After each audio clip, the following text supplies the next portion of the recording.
Yo, what is going on, guys? This is the Cloud9 podcast, season 1, episode 6, MSI 2021 kicked off, and it was an absolute, I'll just say that. Because, yeah, I had to watch Unicorns of Love play, and that team is trash. That team is worthless garbage. That team gave away Rumble 5 times in a row, and I just wanted to get an extension cord and rope myself. You can't draft that bad. No one. Are you trying to get fired? Like, who drafts that bad? I have never seen competitive drafting that bad. They gave a team 5 power picks. I'm like, just get off the stage. Actually, uninstall. I mean, Cloud9 won without, Rumble against.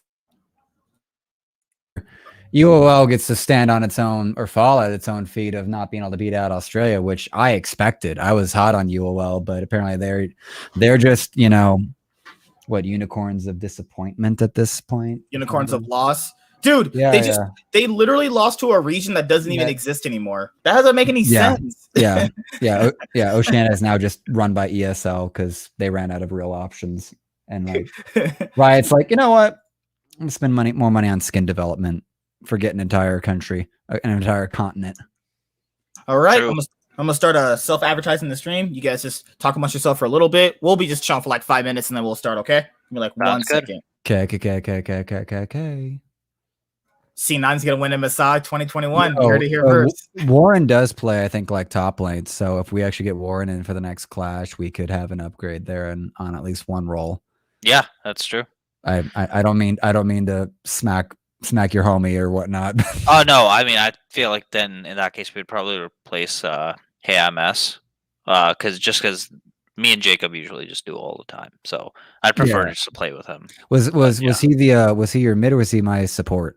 No, he was the top. Prath is the other guy. Yeah, Prath's the other guy. Yeah. I love how you're calling him Parth the whole time. And he's like Prath, and you never picked up on it. I was like, this is perfect because I'm catching this. But Kafta's got so much in his head, he can't even pronounce the dude's name right. Yeah, exactly. He can't even hear the correction. Yeah. Yeah, because his name is Prathmesh, but I literally just mixed him up with Parth, like TSM Parth, dude. Yeah. There's so many parts. There's so many Prathmeshas, but I never call him Prathmesh because that he never goes by his full name.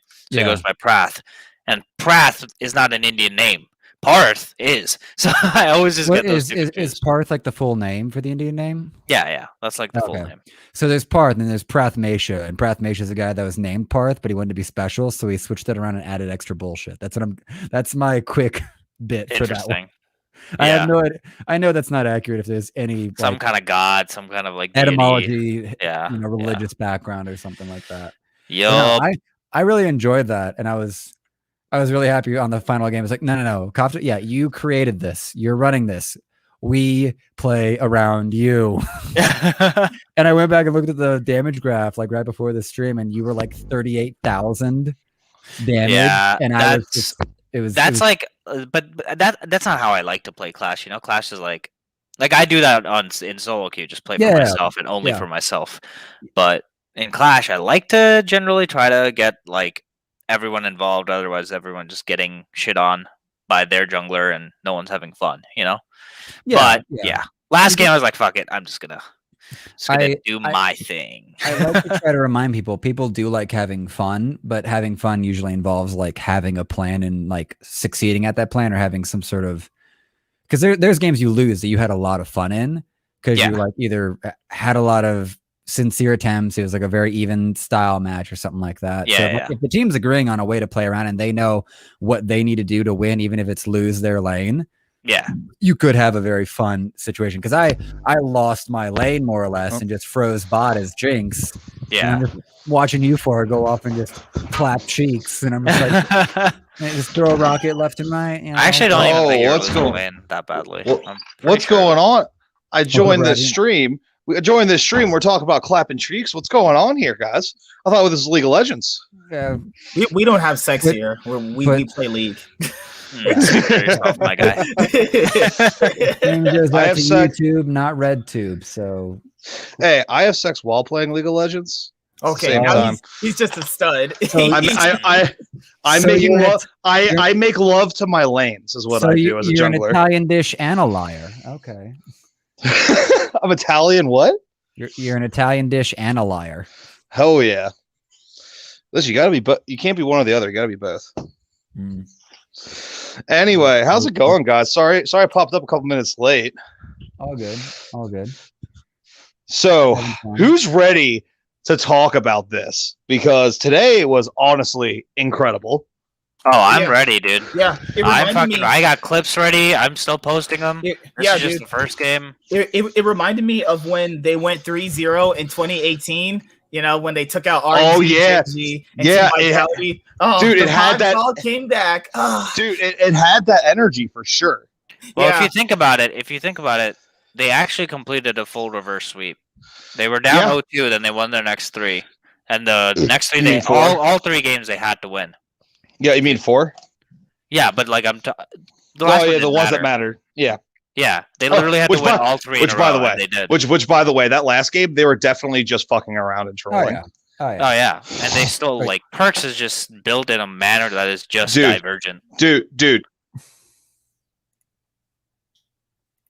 Yes, dude? Yeah. Wait, they were in the... Just fucking... Kafta, can you just finally give Fudge his props? Yeah. We're all on it. Yeah. The moment he 1v1 Con, literally for Fudge. The moment he 1v1 Con in that damn one game, I was ready to just jump on Reddit in a virtual and just start smacking everyone in the face. Oh, that wasn't it for me. It was the dragon fight. He dude, in and instantly one-shot the Kaisa. So good. And then even the Q over the wall to make sure he gets the Kaisa. He had like the mid fight. He had the mid fight as well, where he just got one of the finishing. So many Lee Sin plays in that game. Good. Or the dragon fight where he hits that vital Q over the wall. About. Oh yeah, you're right. Yeah, dude, oh my god, that fucking carried that fight. That was so important. And also the solo kill on Khan in the bot lane. That was all. I think Khan was surprised. I think I was telling Koff or Warren this on stream while we were co-streaming today. Like, Blabber is the first to bring out Lee Sin and show why it's broken in like a solo lane capacity. Everything else before this has just been like very, very mild, very vanilla. Yeah, Fudge. Yeah, but yeah, Fudge. Blabber. Yeah. I agree. Fudge, he played out of his mind. Dude, Fudge is scaling. Like, as a player, he is scaling. Almost 18. It's just incredible. Like, to go from this journey he's been on. Had a comeback performance, and that's exactly what we needed in this week. It would be one thing to be like dragged to the finish line by Perks and Vulcan. Yeah, and even Sven has been fine. He has not been the reason we have won or lost any game. Yeah, to be carried by Fudge and early game the DK, I think Blabber played really well too. Like, I think that is a much more satisfying victory, because now, I mean, I'll leave the predictions for when we actually are fully into the show, but I actually think it's a 4-man race now. For who's the best. RNG is definitely the favorites, but besides RNG, I don't know. C9 but C9 can beat them. C9 can actually beat them. Cloud9 proved that they could beat Damwon. Actually, game 1, they honestly also could have won that game. Unfortunately, they lost an important fight in that game, which they didn't quite make it long enough for their scaling comp to take over. Yeah. The one thing though, we're assuming that C9 continues to improve, but DK doesn't step it up, right? So like, I fully expect Damwon to just figure out that, hey, we're drafting like absolute animals right now. If we just fix our draft, we're probably just going to be the favorites again. So we'll see. But the exciting thing is that Cloud9 didn't just like, oh, we're going to make this play, and it's a good play, and like, we made a really good macro play to get ahead here and try the game out. They were just going blow for blow with Damwon mechanically in that game. Like, in those team fights, they were team fighting exactly as well as Damwon was. At least that's what I saw. I don't know if you agree. Well, I'm glad I got my prediction right. Damwon beating Cloud9 and then beating Cloud9 just doing that good old reverse. Hey, I literally did 1-2 comfort zone. That 1-2 comfort zone that Perks. I fucking had the same prediction but flipped. I thought they were gonna win the first game and lose the second. God damn it, MSK. Oh, well, you got it right. I even said it last week. I said Beryl and Ghost could lose to Sven and Vulcan. Like I knew that going in. The problem here is like they were never the issue. It was this Blabber flash for scuttle crap. Well, what helps against Damwon for Cloud9 was that Showmaker did not just outclass Perks. No, he did not outclass him, which is huge. Which is the question of, is Perks actually that good, or was Showmaker having a terrible time, or was it I'm asking what was it, or was it a combination of the two? No, I think Showmaker gapped Perks. I think the issue here is like people, because you have the fact that Showmaker normally always plays like that. The issue here with taking in Khan this year for them, they've had to kind of rework their play style. Though he's normally always doing that. He's always insane. Like he'll have games where like like last Worlds where he just randomly died like that. He'll have games like that. So it's one of those things where like if you can punish his over aggressive tendencies, you can end up beating him. The issue here is like he doesn't really make those mistakes though. It's just like when you can see that, you need to capitalize on that. And oh my god, we have to talk about Pain Gaming. Oh my god, that team is trash. Oh no. Brazil's game is Counter-Strike. Brazil's game's Counter-Strike. Dude, remember when people were on Reddit saying, "Oh yeah, CB LoL's better than LCS"? Yeah. Oh man. Yeah, dude. Not sure about that. Not sure about that take, man. Fucking BRTT and Lucy were going like 0-8 in lanes. I thought it was my games. I thought Perks honestly stepped it up in the last two games. Obviously, the last one didn't matter, but DFM was the Perks show. The game that they absolutely needed to win is where Perks shined the brightest. I personally thought his Victor game, he was actually getting dragged all the way up until late game to the finish line because Showmaker was 1v9ing a lot of those fights. Yeah. First of all, Showmaker also inted a couple times. Yeah, that's the overall. And here's the thing, he was Victor. Victor sort of needs to kind of be drugged to late game. Yeah, but his itemization was trash. His itemization, he went Grievous Wounds early to dick on Showmaker, and then he gets caught out by the Rumble early game, and after that, his itemization is just completely moot, right? So I don't think that he played well early. Right, and to be fair, he also had some. He was just a hair late in some of those fights, like when I think he was farming in a side lane, right? He had a late teleport. late teleport, and then he just left his lane like 5 seconds late, right? Yeah. Whereas if he was at the Cosmic Drive, then he started carrying very late into the game. Yeah, but there's a couple fights where if he showed up 5 seconds earlier, Cloud9 just cleanly win the team fights. But because he didn't, it ended up going like, it was like 3 for 3 and 3 for 2 and shit like that. You know what I mean? Right. No, yeah. I think that was the fudge factor, as LS likes to call it. That game was amazing to watch for an NA fan. Seeing the top 2 players on that team, maybe the top 3 were all NA. It was great. Yeah, it was great. Awesome. It gives you hope for the future because, like, if Cloud9 can get these NA players, they obviously exist, right? These talented North American players exist, which means that other teams theoretically should be able to get players like that and should be able to, develop them in the same way Cloud9 does. Obviously, it's easier said than done, but it's like a proof of concept. These players from North America are capable of going toe-to-toe with international competition. Well, see, the issue here with how this is working up is like Cloud9 did go 3-0 this week, or this technical week 2, but people might forget how bad they played in the other 3 games before too. Well, and that's also a double-edged sword too. Like Blabber and Perks were essentially causing the team to lose games in their first run around. Like Khan literally was soloing out Fudge by himself. Fudge actually wasn't even their problem though. Well, what's crazy is that Blabber and Perks was their problem when they were losing games. Okay. I have to say this about the Blabber game against Damwon in the first time around. So that, for me, that was a team difference. Sure, Blabber had a bad play at the beginning where he got double scuttled. But here's the thing. The reason why you're choked out so bad in the jungle is not entirely on the opposing jungle or your jungle. It is the fact that all 3 of your lanes are getting dicked on, so they can provide no support for you pretty much the entire time. Like, I just think this notion that in the first Damwon game that it was Blabber's fault that he got shut out so hard by like his fault alone is just kind of ignoring the fact that Cloud9 just got team diffed in that game. In my opinion. I mean, like they can get team diff, but but you also can play better too. Like there were moments. The entire team. Obviously, that's my point. The entire team can.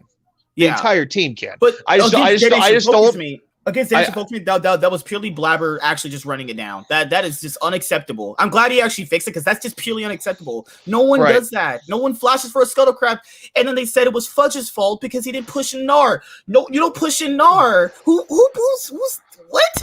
You don't push in Gnar like that as a Gangplank. I don't know what game you guys are playing. Wait. He should have pushed in the Gnar as the Jace. He was the Jace, right?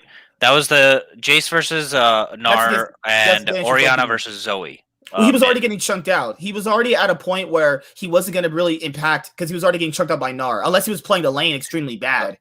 All right, so I think there were 3 issues that went wrong with that play. Number one issue is that Blabber is literally fucking trolling because he can't analyze the situation the way that it's occurring, the way that it's actually happening real time, and say, okay, this was supposed to be a scuttle crab where I was supposed to have top lane prio. It is no longer that situation. I need to adapt, and I need to give up the scuttle crab and immediately path to bot scuttle and throw in a mid gank to alleviate pressure for Orianna so that I can actually get that scuttle. However, that was the biggest issue, that he flashed in and then the game is lost because they have no comeback mechanics in that comp. But however, it is definitely Blabber's fault for not having lane prio, much more lane prio than he actually does. If you look at any other Jace versus Gnar matchup, you'll see that the Jace has the lane slow pushing in at that point. And what happened was the Jace was prioritizing zoning the Gnar from CS rather than pushing the second wave, which is why he didn't actually have the push he needed to be able to go and contest Scuttle Crab. Now, that doesn't excuse Blabber. I'm not trying to say that this was 100% Blabber's fault. Like, you need to just adapt and be like, okay, my top laner's right here, and you just need to not flash that. But now against Damwon, like theoretically, Damwon was that was the game. Yeah, like theoretically, we all said like they kind of are better. So it's assumed that they would just win though. Like that's nothing that should be placed on Cloud9 because like they legitimately are a better team. It just happens to. Like, sometimes that happens in sports. You just face a better team and you lose. But the way they lost was like, well, you probably could have won this game if things, went a little bit more your way. If you actually, there were certain moments in that game where they didn't actually fully utilize their advantage, though. I remember there were some parts in the game where they actually had a good advantage. They just didn't do anything. They just kind of sat there. I'm like, you can do more here. Yeah. They weren't being proactive enough. And Damwon is the world champion for a reason. They were able to just pool advantages and pool plays out of nowhere, seemingly. And that's what they're really good at. And Cloud9 was not proactive enough, which is what I think happened in game 2. Cloud9 simply took every opportunity they could to punch Damwon in the face. Every time the opportunity presented itself. Then what else was it? I mean, I don't think Fudge was their issue most of their games. Like, he had a little bit of misplays where he got caught out when he was playing Gangplank, when Khan kind of caught him out twice. But to be fair, he was providing his GP ults when he was helping out Zen and Vulcan get those 2v2 kills bot line. He was actually he's not been their issue though. He just no. He was a Gangplank. You don't really provide, besides the cannon barrage, you don't provide that much utility to your team until you scale up to a certain point. I mean, as a Gangplank, it's like, all right, are you carry mode or are you not? It's pretty binary. It's like yes, no, yes, okay. Unless you're a huge impact. Yeah. Unless you're bug axing, you're going 0-10 as Gangplank. Right. Unless you're not that Gangplank. Right. It's like either A, are you strong enough to be a huge team fight factor? Then yes, you're super important. No, all right, you're next to useless. Go push a side lane. All right, so now to pretty much talk about the MSI 2021 play-ins. All right, let's start with the shittiest group. Let's start with RNG's group. Pretty much, RNG stomped them both. Unicorns of Love is trash, and Penta is mega trash, but it doesn't matter because there's only 3 teams in this group. What do you guys want to say so- about RNG's group? This is so bad. The easiest, dude. It's so bad. There should have been a 4th team. Like, I don't care what region, what up and comer. Like, just give somebody a second team. Just give somebody a second team, just so we can have 4-person groups for all of them. Like, just give it to Korea. So, because they're the world champions, right? If anyone deserves it, I'd say it's the previous world champion in a situation like this. Let's be honest here. If there was a 4th team in this group, Penta's not getting out. Let's just be honest here. No, absolutely not. Absolutely not. Trash. No. That group was so bad. Watching it, I wanted to rope myself. Dude, I saw the worst drafting I've ever seen in my life. It gave away Rumble and guys in the first rotation. Like, just get off the stage. Actually, I'll put your keyboards and get off the stage. This shit is trash, dude. It makes me miss that.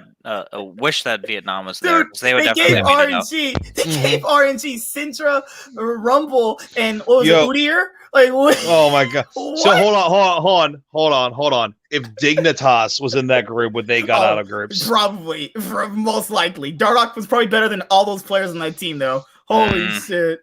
Oh, if you guys are actually watching the stream, make sure you guys like the stream. Be greatly appreciated.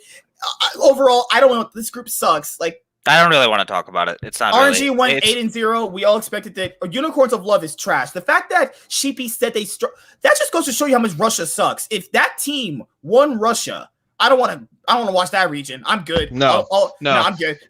Russia has fallen mightily since the days of Gambit. God, no more. Gambit or Moscow 5, like. No, my bad. Moscow 5. You're right. Yeah. That genius. That era when they were a real threat. Yeah, no more Unicorns of Love internationally. Nope, I'm good. They went 0-6 last year, and then they went.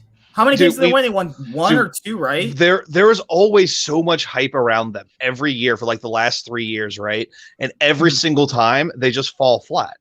Well, it's fan love. Like, you have to categorize that properly as fan love. It's not a talent related situation. They're smaller. They're EU West minus Turkey. Ooh. And so like they're just such a super small region. That's where there's like less than 10 teams. And Unicorns of Love has been a giant name and giant brand in the European region for ever. That's where Hylissang came from. That's where Xerxes came from. Power of Evil was back there. Like the Unicorns have been around. They're the ones that like they beat TSM way back when we were having tournaments and stuff at IEM. So like that's why Unicorns ends up being like a big name and a big deal. It's not because they're actually going to contend with anyone outside of NA. Maybe LEC when Mad Lions just has their I don't even think agreement. I don't even think they could beat like the top half of NA in general. I don't even think they could do that. I think you have a problem when they're actually basically could take number 5 and down away from all of them. I don't think they can even do that. I think they could beat like CLG maybe and like I think Golden Guardians. I think CLG is going to outperform a lot of people's current impressions of them now that the team's together. Yeah, that's true. That's true. All right, so let's move on from this group because this group is trash. I'm sorry because I know there's one guy in our Discord that likes Unicorns of Love. Dude, your team sucks. No, they're bad. Like you were telling us this team could be top tier in LCS. Nope, not what I saw. No, I'm good. They've went like what 11 and they went 3-11 at the last 2 international tournaments. I'm good. Nope, I don't want this team. I'm just before you just move on. All I'm gonna say is, to be fair, if the region isn't challenging them, then they're not gonna do good. That's to be fair because look at TCL. They've played competitive, which will transition into the next group. So TCL played, I think, even though they look score wise, they played pretty well, and I think they're gonna be the next up and coming region with Japan. So. Yeah, I mean, there's definitely elements of that with any region. Like, if you don't have competition, you're not going to be able to get better. But I think that DFM and Gigabyte Marines have shown that you don't need competition to be able to, at least take games off of major regions. I didn't like their approach. I think that was like the biggest thing. Like, I didn't like that they were trying to play a style that just doesn't work right here. Like I personally had a bigger issue with their drafting than anything else. They kind of just went into the game with just worse drafts, just objectively worse drafts with very, very few win conditions. I think that was their biggest issue. Let's go to Mad Lions group, actually, with Pain Gaming, Mad Lions, International Wildcats. Who's the other team in there? This was the most fun. It sure was. Really? Yes, I casted with. One at a time. Really? One at a time. Hold on. I will say even with Group D being a roller coaster. Really? Yes. Group D. The score. Group Or- C. I mean. Yeah, Group C. Yeah. Yeah, Group C, it was a lot of fun because of the narratives that we're tied to as Also- like Cloud9 fans. But the thing that I was arguing for. Let me finish my point. Thank you. The thing that I loved most about for Group B is that you could almost make the argument that all 4 teams were of a similar level. Like, yes, the record could say that Pain Gaming is like dog, but you could run in there and you could see where like the Turkish team should have won like 2 games, one against Mad Lions and their first one against Pain Gaming. PSG was almost a clear like number 2 underneath Mad Lions, but even then I was nervous to see how PSG Talon and Mad Lions faced off. So like that team was like about the closest you could see in skill gap, as opposed to like some, fucking Damwon, Cloud9, DFM, and then way down at the bottom. I forget what the 4th team was there. Infinity, yeah, with the LLA, with LLA. So yeah, and then and we all know how the RNG game Group A went. So Group B, I ended up finding like to be really fun to watch and worth watching, as opposed to like the Monday game with just UOL versus Pentanet. Like all you wanted to watch there was just like the last tiebreaker match to see who made it out. That's all you cared about. Yeah. All right. So I just wanted to say like. Yeah, I understand that. Like you say, all these teams are closer in skill, but here's the thing: like in Group C, it was super competitive against for DFM, Cloud9, and Damwon. All of those games were close and slobber knockers. Like they were great. Agreed. I like. Here's the thing: I didn't watch as much as Group B as I did of Group C, obviously. But obviously I love the games I watched with Group B. I'm not talking shit about them. Those are good teams. But I don't know. Group C, just the excitement. DFM, this minor region coming out and having all the cards in their hands to beat the world champion in one game. Cloud9 coming out and beating them, and then also seeing Dan Wong come out and do their thing in those other games. I don't know. I just thought I preferred Group C, but you're right. Group B was great. All right. So Mad Lions ended up finishing first place at 5-1, PSG Talon 4-2, Pain Gaming 2-4, and Wildcats at 1-5. To be fair, I don't know where there was a narrative being created that CB LOL was even equal to LCS. No. Like, I could point out so many mistakes I saw with Pain Gaming's play. Why is BRTT pushing as a Tristana up to a turret with no vision and no support as he recalled, and then he died? So before we get into, there are a lot of issues with, there were a lot of mistakes made by the lower tier teams. I want to start off by giving enormous props to Ilyoya on Mad Lions. True. This dude, my boy. Yo, he called it. I knew that he was a good player. I knew that he was a good player. I knew that like him and Inspired were the top 2 junglers in EU going into the playoffs, along with Yankos. You could top 2 out of top 3. I don't know. But I never really saw the difference making potential for him until I watched this group stage. This dude was dealing with a lot of bullshit in his jungle and just was continuously making the most optimal decision over and over again. And to see that out of a rookie, I'm super impressed. I'm super impressed with this guy. And I don't want to say that he's the unfortunately I still think that he's the second best jungler. I think Canyon is just way better. But besides Canyon, I think Ilyoya is the second best jungler at this tournament now. That's my opinion of how far Blabber has fallen, as well as how well he played in this group stage. So I would love to just give him props. Him and Humanoid have been absolutely smurfing it. And coming into this tournament, I thought that C9 would have a decent shot against Mad Lions, and I thought that they have an outside chance of beating RNG. And I thought they were going to get absolutely dumpstered by DK. That was my opinion. After the group stage, I'm thinking that the best chance that C9 have of winning a best of 5 is now DK. Because Mad Lions is actually looking like the number 2 team. Oh no, for me. I'm no. I'm gonna highly disagree on that. Okay. Because the fact that Payne could have backdoored if they did play, if they could have, which Quali would have won if they did. A win's a win if they did get it. Istanbul should have got Istanbul when they beat them fair and square. And then the one that they threw, they really pushed them. They even said that they were messing up. I don't think that group was at like RNG is I think gonna drop a game, but I just don't. And then take into the fact that PSG Talon, they have a sub 80 carry and a sub support because that's not the right support. So think about that PSG is missing 2 of their players and still got 4 and 2. That's impressive. No, I 100% agree. I don't want to go into like a breakdown of Mad Lions versus C9 roster by roster and explain why I believe they would win now. Really? No, I'm not saying that. I'm saying I don't think they got as tested because of the fact that factors of PSG.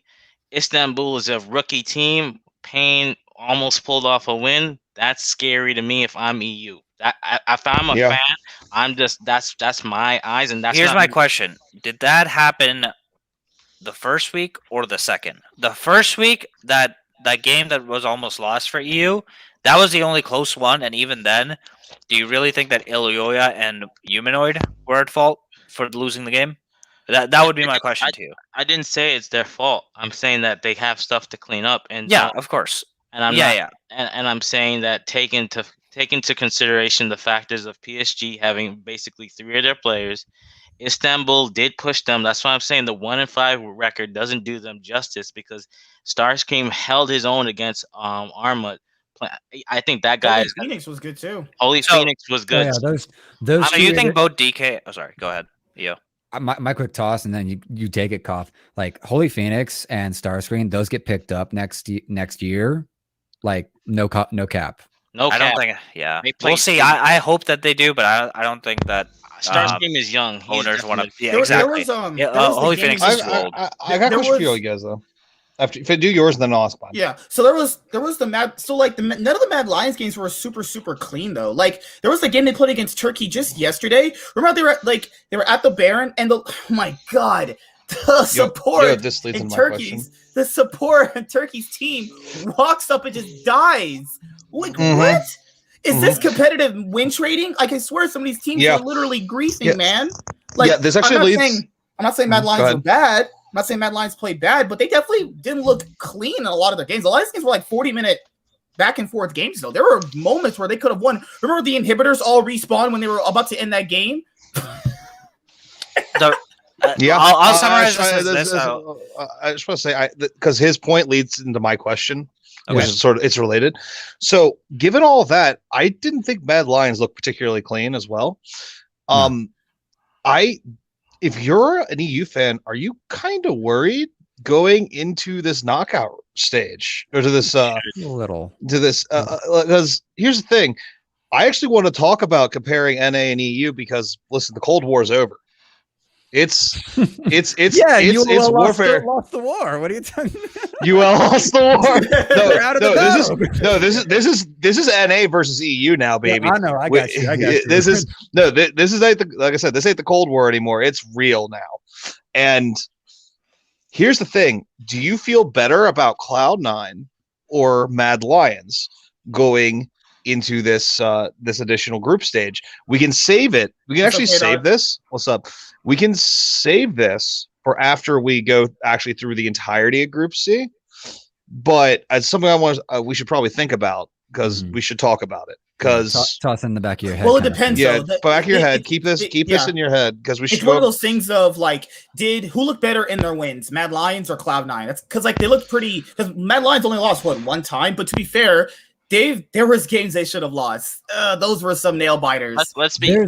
But they won, and that's what I mean. Like there were many times where they should have lost, just like DK should have lost to DFM and Cloud9 the first week. Just like it matters, right? Because the only reason why you would ever say that C9 should beat Mad Lions if you were to predict it is because of perks. Like there's something in the back of your head that's saying this guy has a clutch factor. And I hate to analyze based on that. That's why I'm predicting. That's why I'm predicting that Mad Lions will still be better. From my perspective, on paper, when you take away all the clutch factors and like the storylines and the narratives, I think that on paper, Ilyoya is the difference maker. No love to Kaiser. I think Kaiser's been a pretty big. Absolutely, yeah. I think that he's such a better jungler right now than what Blabber is showing. That I don't feel comfortable with C9 being able to fall behind early game and come back. They haven't shown any ability to win if they fall behind, which is why I'm concerned. They did fall behind in the second game against Damwon. They did. They were down like 2K. Yeah, that wasn't actually falling behind. That wasn't actually falling behind. Okay, Ravi, you got the technical right. Like they are 2K down. You got to make sure you're going to fight that back to bring it back even. So like you get a technical correction on that. What I want to point out, I'm technically correct. The best kind of correct. Yeah, W. You get the W. You win the calculator war, and LS is proud of you, my friend. LS is proud of you. Hell yeah, I am a saint over here. The issue with that was like they got a 2K gold lead, but they were guaranteed to lose 4K because they got that 2K gold lead. Yeah. Well, here's what I want to highlight actually for just that Mad Lions versus Cloud9 narrative play is that what we learned, at least for me as someone who's like big into psychology and also identifies as a confidence player, because I recognize when I was at my best and when I was at my worst in my youthful soccer career, is that Blabber and Fudge appear to me at this time to be confidence players. And that's really ridiculous to have like your top side of your map to be like your rookies and they need confidence in them to perform well. Meanwhile, Perks to Vulcan and Sven, those are just robot people and also like Perks is a clutch monster. So what I think has happened in Cloud9's growth and transformation through this international tournament is that the confidence has just been kept being pushed and instilled into Blabber and into Fudge, to where Fudge is like, no, I'm gonna 1v1 con. I'm gonna run this. Yeah. Well, what goes in that confidence is they said they started to play better when they started to win their scrims more.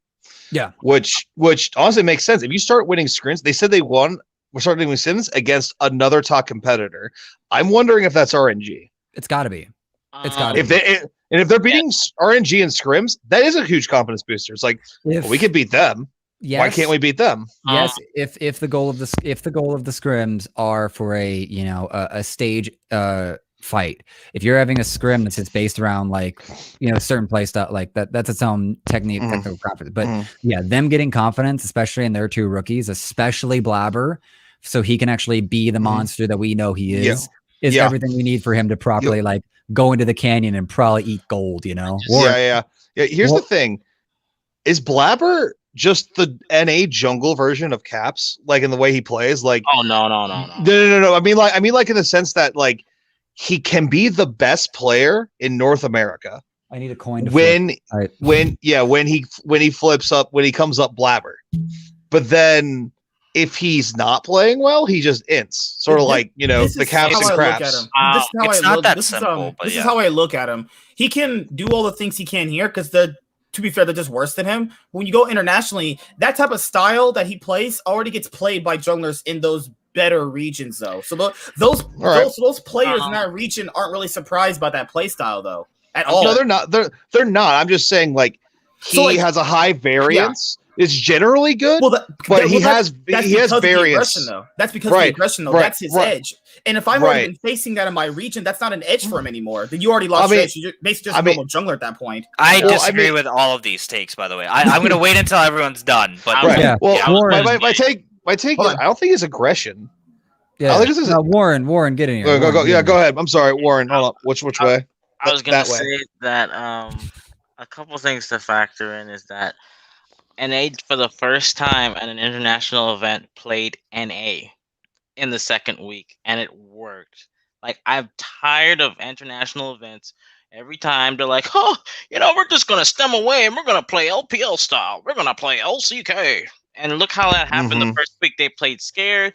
They didn't play. Like, the thing is that, yes, I get perks as a factor. And as much as I think Fudge was the biggest proponent of this win. As much as I don't want to say that out of my mouth, he really was.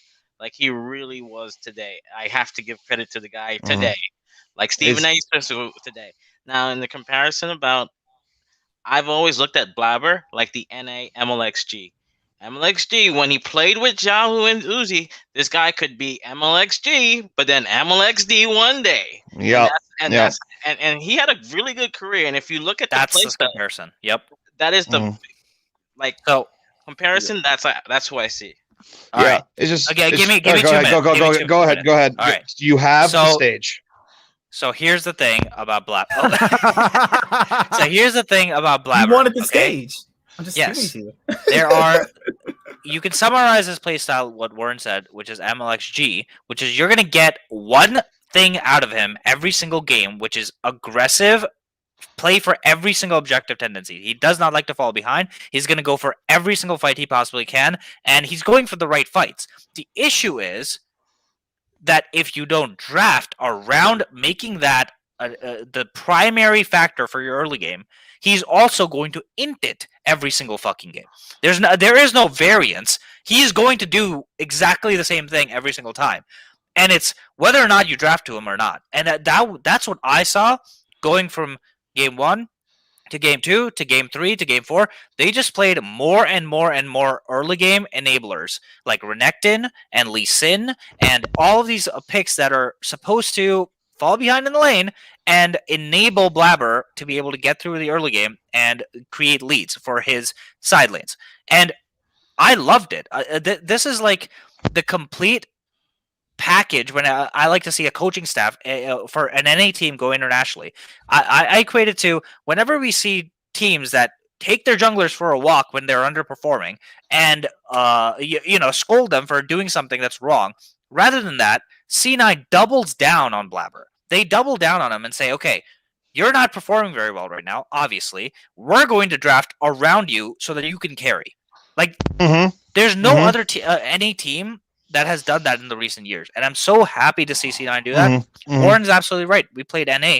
I think we played C9 in terms of how C9 were playing in the playoffs. And we put our players on picks that they're supposed to play in the most important games. We put Perks on Yone in the most important game. We put Fudge. We had confidence to first pick our rookie top laner, Lee Sin, and give up Rumble Jungle. Like that is I love the best team in the world. The best team in the world. We're like, nah, Fudge, you got this. Yeah, and that's what I like to see, and I hope that we can continue to see that. These are the intangibles that I'm not going to like. If I'm doing an analysis to rank the teams, I'm not taking this stuff into account. I don't want to take that stuff into account. Otherwise, it's not fair. Like it's biased, right? Like I'm very biased towards Perks. I just cannot bet against him until he's actually out of the damn tournament. But that being said, I think that this is going to be the what is it called? The sword that C9 is going to swing every single time. And it's all about whether or not the opponent can deal with it. Because Blabber is not like mixing it up in terms of what he wants to do. He is going to play for... he can play a lot of stuff. He can be creative with his jungle pathing. That's not what I mean. His style is get ahead, stay ahead, and never give up being ahead. Like that is a style. And so now the question is, do the opponents understand that and draft to even have a stronger early game against C9, or do they say, no, we can take your early game aggression, bring it, right. and we'll see what happens. I think it's setting up to be an exciting next group stage because of that. I'd like to add on to that. Yeah. I say teams can just keep drafting more aggressively to combat TC9's early game, but there is a point where if you focus on that so much, you actually just play you eventually gonna have to give up power picks to Cloud9 in order to do that. Eventually, like there's a threshold to how much you can target one player before you start making big sacrifices to the rest of your draft. But I have a couple of points. Yeah. I want to get to those so we can finish up the group and we can move on. Okay. This is a real quick yes or no question. Yeah, it's fine. Do you think Fudge is approaching his ceiling? No. Like developmentally. do you think he can keep getting better and become a world-class top laner in the next year or so?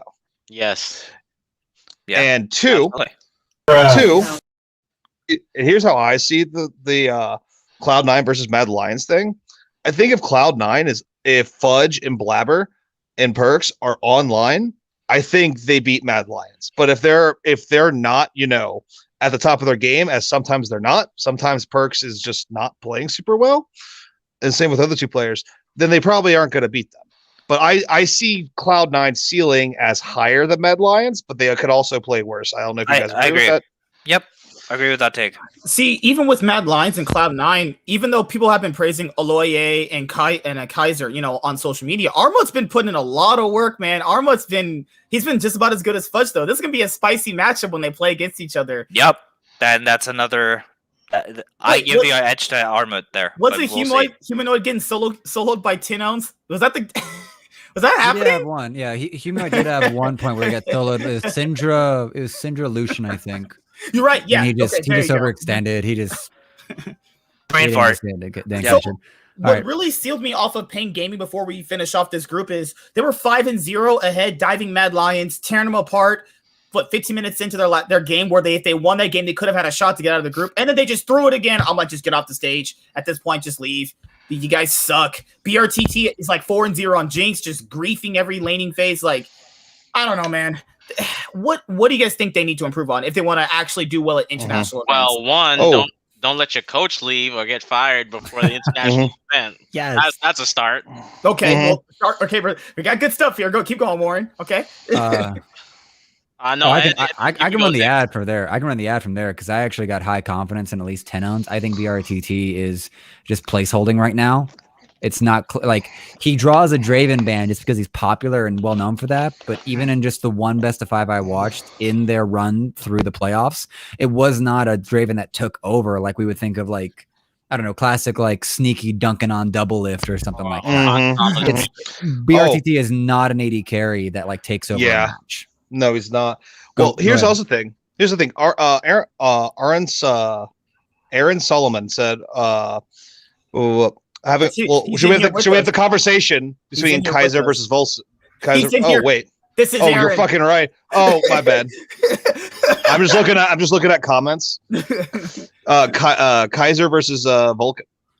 They both like. It's really nice to see Mad Lions do well because most of the EU fan base was like, no, they're gonna suck. They're gonna be just trash. Nope, they've been doing pretty well outside of like.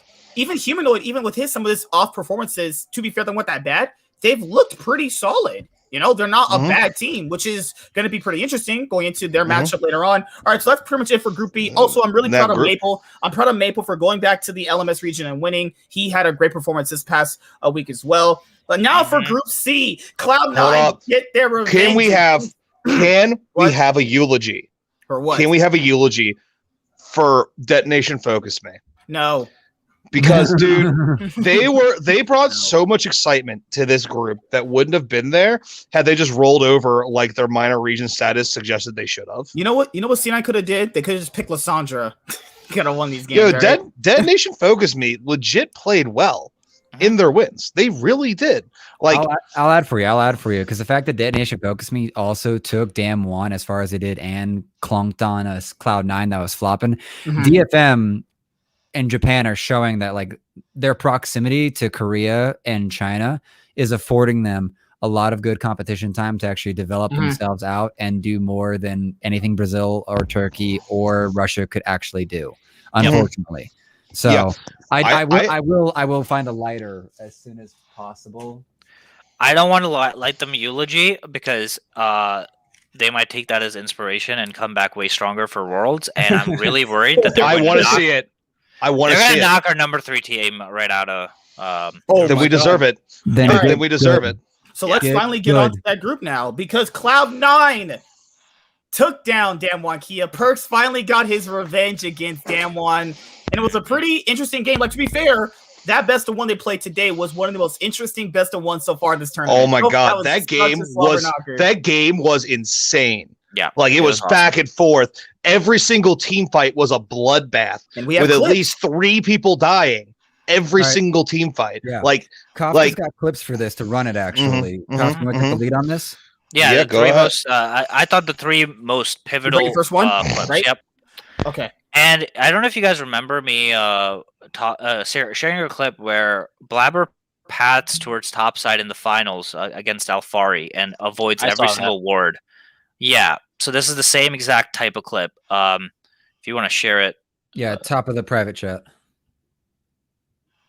All right, so 1 second. Give me 1 second. I have to pull everything up. My wife is calling me right now. She wants to have a kid. No, God, leave me alone. Unfortunate. You know. Timing. All right, so you have the clip right here. You hate to see it. Bring it up right now. Speaking of her, tell your mom I said hi. It was just Mother's Day. You know? Yeah, nah. Mother's Day is fun for me for unfortunate reasons. Well, that's a thing. I hate Mother's Day. My mom is not alive, so you know. Oh, I'm sorry. We could share how pretty our urns are. Oh, are you building plants? I'm just kidding. All right, no. What did you want to show? I'm sorry. Yeah. So if you make it full screen, basically, it starts here, right? So Rumble is backing on the ward. Fudge ward's over. He's playing careful because he knows that he can get dove, so he cues this. Now, any normal player would back, but this is Canyon, the best jungler in the world. So right here, Udyr saying, I'm going to path towards top and I want to gank top. So Victor is trying to say, okay, I need to do my best to freeze this lane and not int. But instead, he gets caught and he dies, right? Flash traded and Victor's dead. Now, right here, Rumble is going towards bot side, starting his bot to top clear again. Before he goes, if you remembered when he was backing in that bush, he drops a ward, so Udyr is being spotted right now. Like, Udyr is on a ward. Everyone knows that he's pathing from top to bot. This is the fucking Blabber special, dude. He knows that because Rumble was there, chances are he was spotted on a ward. But no one can ward more than 3 times. They have a trinket, and a pink ward at most, or a scuttle, right? There were no pink wards, so there were no pink wards dropped, so he knows that this path is clear. He wraps all the way around, and this is such an excellent play. Look, he doesn't show on this ward. He sees that he's walking back. Now he until it's too late. For the stun. Yeah, now he flashes in for the stun. Double flash forward, and by the way, Fudge plays this really well with the shield to survive. Really good stuff. So now, yes, this was a Fudge diff. For example, this game, Blabber enabled the Fudge diff. Like, this is what Blabber does so well, is that he can take his lead and translate it. Now, he's not going up against a scrub. Canyon immediately starts Raptors, and look at Vulcan. Look at Vulcan. He's not going to give it to him for free. He's like, get the fuck out of here. We're going to trade. We're going to blow sums. And all this is buying time for Blabber. Now he's back. Blabber's back, and he can do his camps from bot to top again.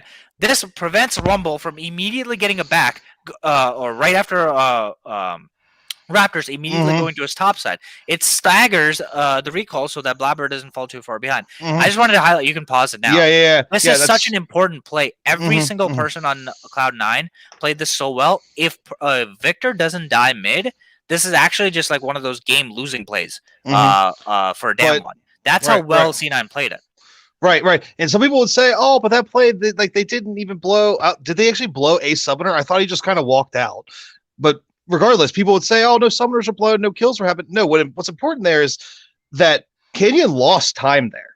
He lost a bunch of time. He lost so much initiative there. All right. And also, obviously, in the HP chunk prevents him from making a play elsewhere. He has to go back and back. Yeah, you're right. That was such an important play.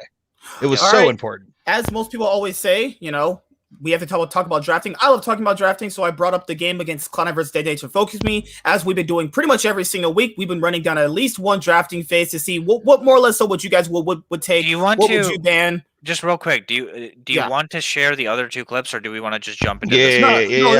Just let you guys know beforehand. So you know. Okay. Yeah. We can do this, and then because obviously, because here's the thing, obvious. Like there were a lot of good games in all the other groups. This was the game of the second round robin. Yeah, this game.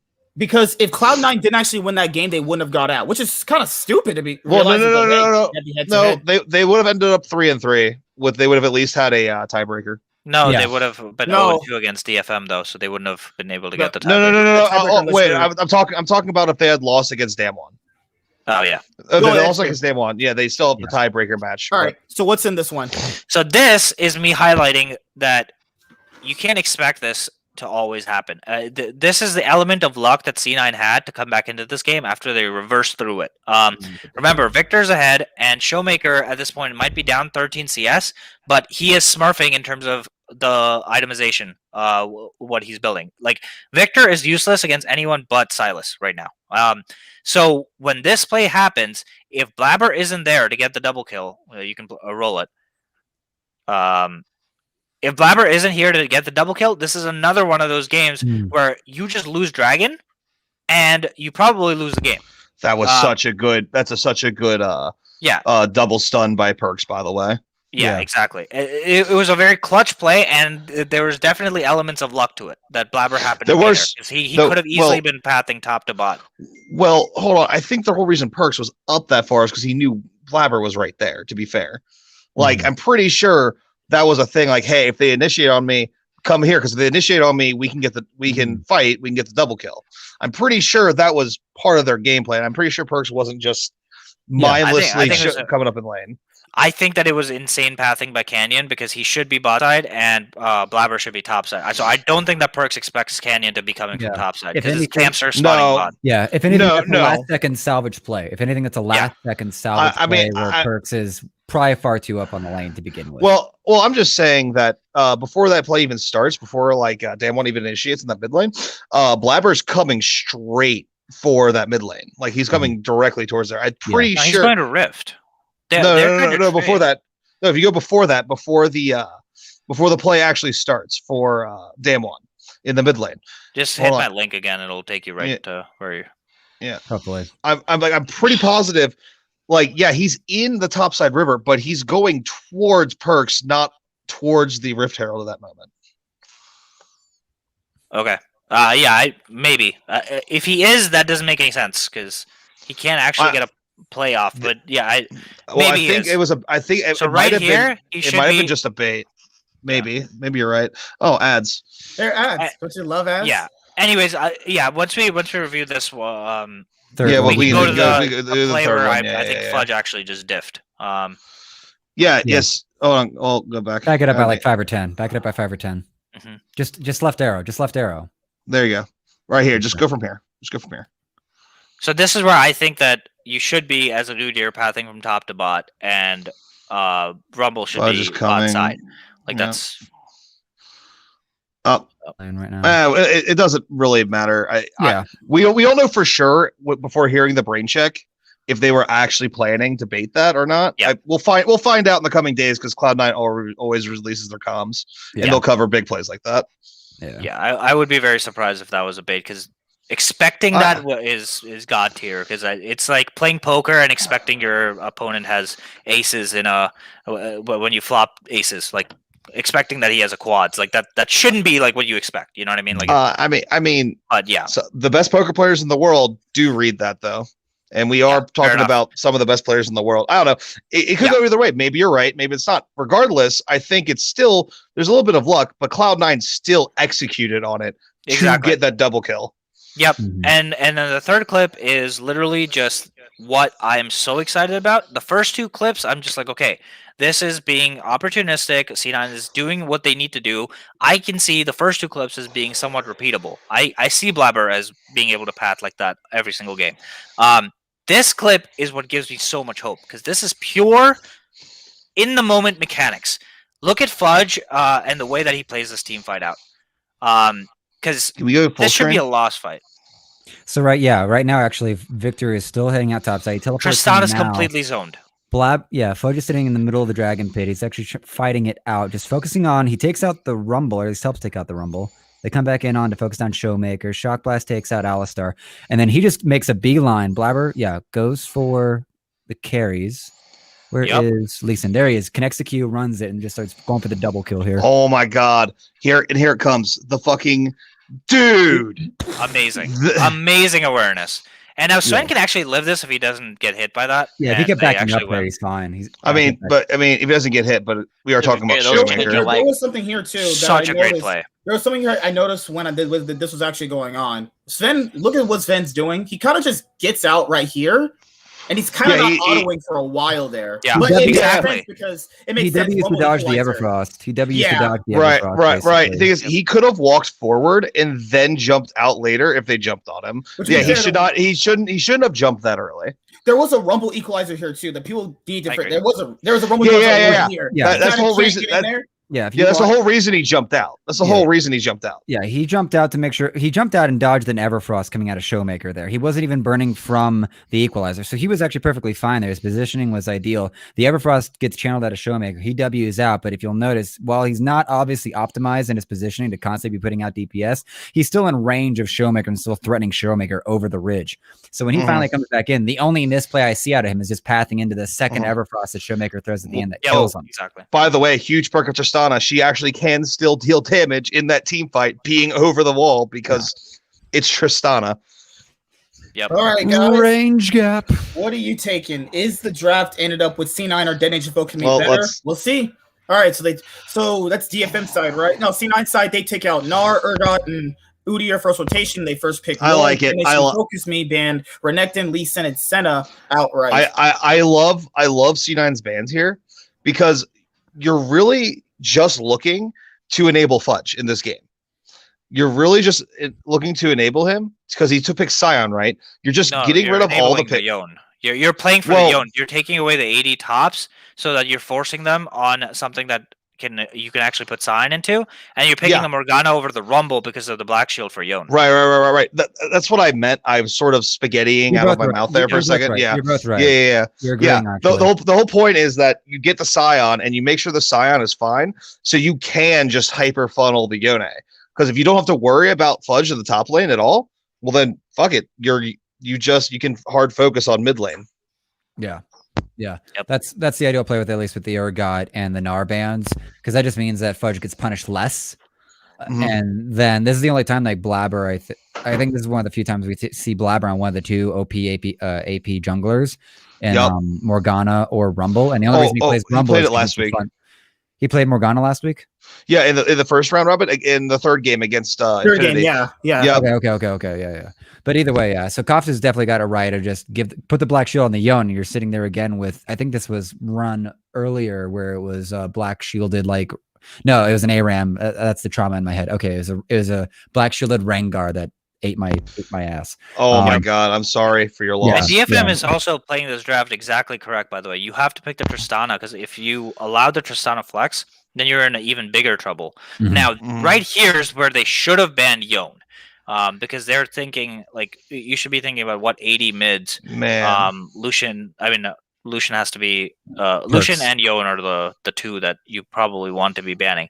I hate the Sylas ban. I just don't get it.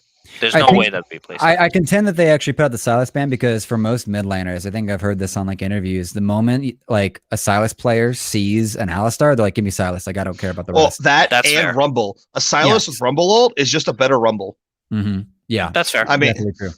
Sylas is just a stronger champ than Yone, in my opinion. Yeah, Yone only works in specific spots, but Sylas can pretty much be drafted onto any team as long as the opponent has probably two ultimates that you want. Yep. Just one probably isn't good enough because then you have to hyper target that player with your chains. But if you have two, you're not upset about getting either. At least you have a 40% chance of getting an ultimate you want. That's fair. Yeah. Because if you don't ban the Lucian, then you're still screwed. So I thought that Lucian and Yone were probably the only bans that get them out of this draft hole. But the Yone is such a great pick. Detonation Focus Me. Thank you for banning Lucian, so we didn't get conned into picking that garbage champion. By the way, I mean, did you see the game against? I don't care. See the last game?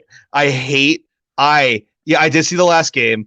I'm sorry. I just hate the Lucian mid pick. I just hate it. I hate it so more much. Than the Zoe pick because I literally I literally clapped so hard when I saw this. I was like, "Thank you, thank you, BFM." I think Lucian mid is just an inferior version of Tristana mid.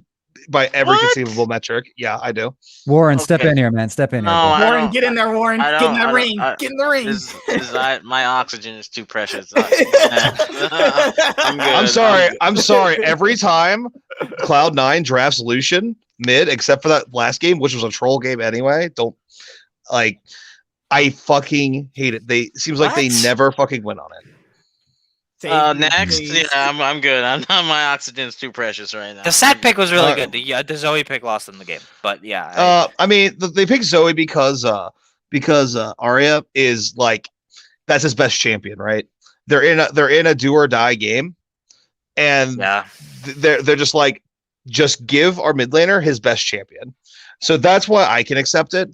Honestly, it's their situation where it's like, yeah, the meta dictates that Zoe isn't a high priority pick here, but because your mid laner is so good on him, you take it. It's a comfort pick. Some pros will even talk about it like, yeah, there's a meta, but if you have a player who's just particularly great at a champion, you can absolutely pick that pick. Bjergsen on Zillion, am I right, guys? Yeah. No, you're not. It's Jensen. It is Jensen on Zillion. Oh, Bjergsen fucking stole that shit from Jensen. Okay, again, my oxygen's too precious. Warren, Warren, what you got? What you got, boy? I was gonna say I would have taken Diana here. Actually, look at their comp. Nautilus is gonna dive. Yone's gonna dive. Sion's gonna dive. The only two people that have and then Kai'Sa's not really long range outside of. How about Diana jungle? No, Diana mid's fine. She still hurts as the game goes on. She hurts. Oh, I mean, you're saying for the Yone matchup. As a matter of a counter dive, treat Diana as a counter dive option, like and she can go in the side lane and take down towers. I will say though, the assassin versus assassin matchup in that case, it becomes almost a skill matchup. Almost. Naturally. Yeah, so you're like, do you think Arya is better than Perks? He holds up the Showmaker, I would hope so. No, dude, Diana only works in the jungle here. She still works in mid lane, dude. People just don't play her enough, but she has a very good win rate. She's very strong. She shreds towers. I feel like the Diana pick would have been about as good as the Zoe pick, ignoring the preference from your mid laner. And she waves clears pretty fast. She can roam. When I saw her in LPL when Icon played her a bit. So. Right, but here's the problem, bro. Yeah, but here's the problem. Obviously, this draft, it's Cloud9 is signaling that they're gonna hard focus mid lane. And you're taking an assassin into a skill matchup and B a matchup where you know that Yone is gonna get a ton of help.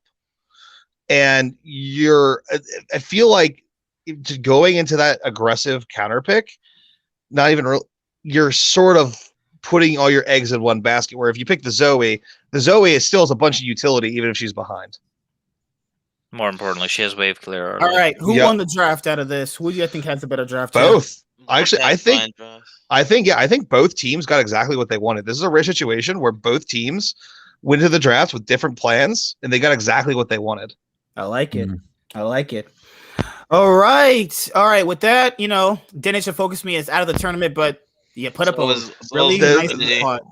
There's so all much the Twitter hate that C9 was receiving last week. Oh, the Vulcan tweet. Keep talking shitters. Keep talking shitters. 3,000 likes. Let's go. Why don't I get that many likes when I make a tweet? Why don't no one like me? Which one of you still had your ass clenched just knowing that after the Diana Yasuo was picked by a DK, my ass was clenched once again. I'm not gonna lie. Yeah. I was very nervous about this was gonna be like the most NA thing where we just lose against Gillette and then we lose against DFM in the tiebreaker. Dude, please, dear Lord. Can I just say Vulcan is a man among men in the support role right now. Yeah, he's playing really well. He got a promotion at McDonald's. That's what got it. Yeah. Dude, where would you rank Vulcan as supports at MSI? Because honestly, third. Yeah. Until I see him play against Ming, I'm putting him third. I put him number 2, right before RNG's, right after RNG. Yeah, man. Yeah. Right next, right. Please get me something to revive my heart. Right now. I just don't believe he's playing right now. Cloud9's bot lane played better than Damwon's bot lane in both games. I thought Vulcan was playing better. Dude, Harold said this right now. That's a fair take. I don't think you can put him above Kaiser. I'll say this: Ming, Kaiser, and Vulcan are all doing fine. It's really hard to put one over the other, though. But the only caveat with RNGs is that they had a pretty easy group, though. They were never challenged, though. That's the problem. But Ming's been amazing. But think I'll about put it this way, right? Go ahead, Warren. And it's just really quick. The group was easy, but they did what they had to do to win and beat straight up. That means they're focused in my eyes. Yep. They didn't drop a game. They said, you know what? We're gonna prove a point here. And yes, it wasn't the most challenging, and I get that. It may come back to bite them, but they went 8-0. That's pretty good in my book. Listen, I said this before the tournament started. The only way that C9 beat RNG is if Blabber smurfs. Is if Blabber is the NA MVP. That's the only chance they have of beating RNG, because they have a much stronger bot lane in Gala and Ming, and their top lane is no joke, despite what you might have seen Nuguri do to Xiaohu in the finals. Like, this guy is definitely no joke. So I don't think the side lanes C9 have advantage at all. I mean, Fudge is a bit of a wild card because he seems to be, the first time he plays somebody, he gets trounced, but then the next time he comes back, he just seems to level up. I don't know. He's Goku. He's Goku. Dude, Fudge is Goku. Holy shit. He's getting the Zenkai boost, dude. He's slowly converting all of his thickness into just power and energy, and you're just gonna see his belly is like one Broly. Honestly, I think Wei doesn't get enough credit, considering that RNG has. I mean, after Carson left, Wei is to me is a better ex-Smithy.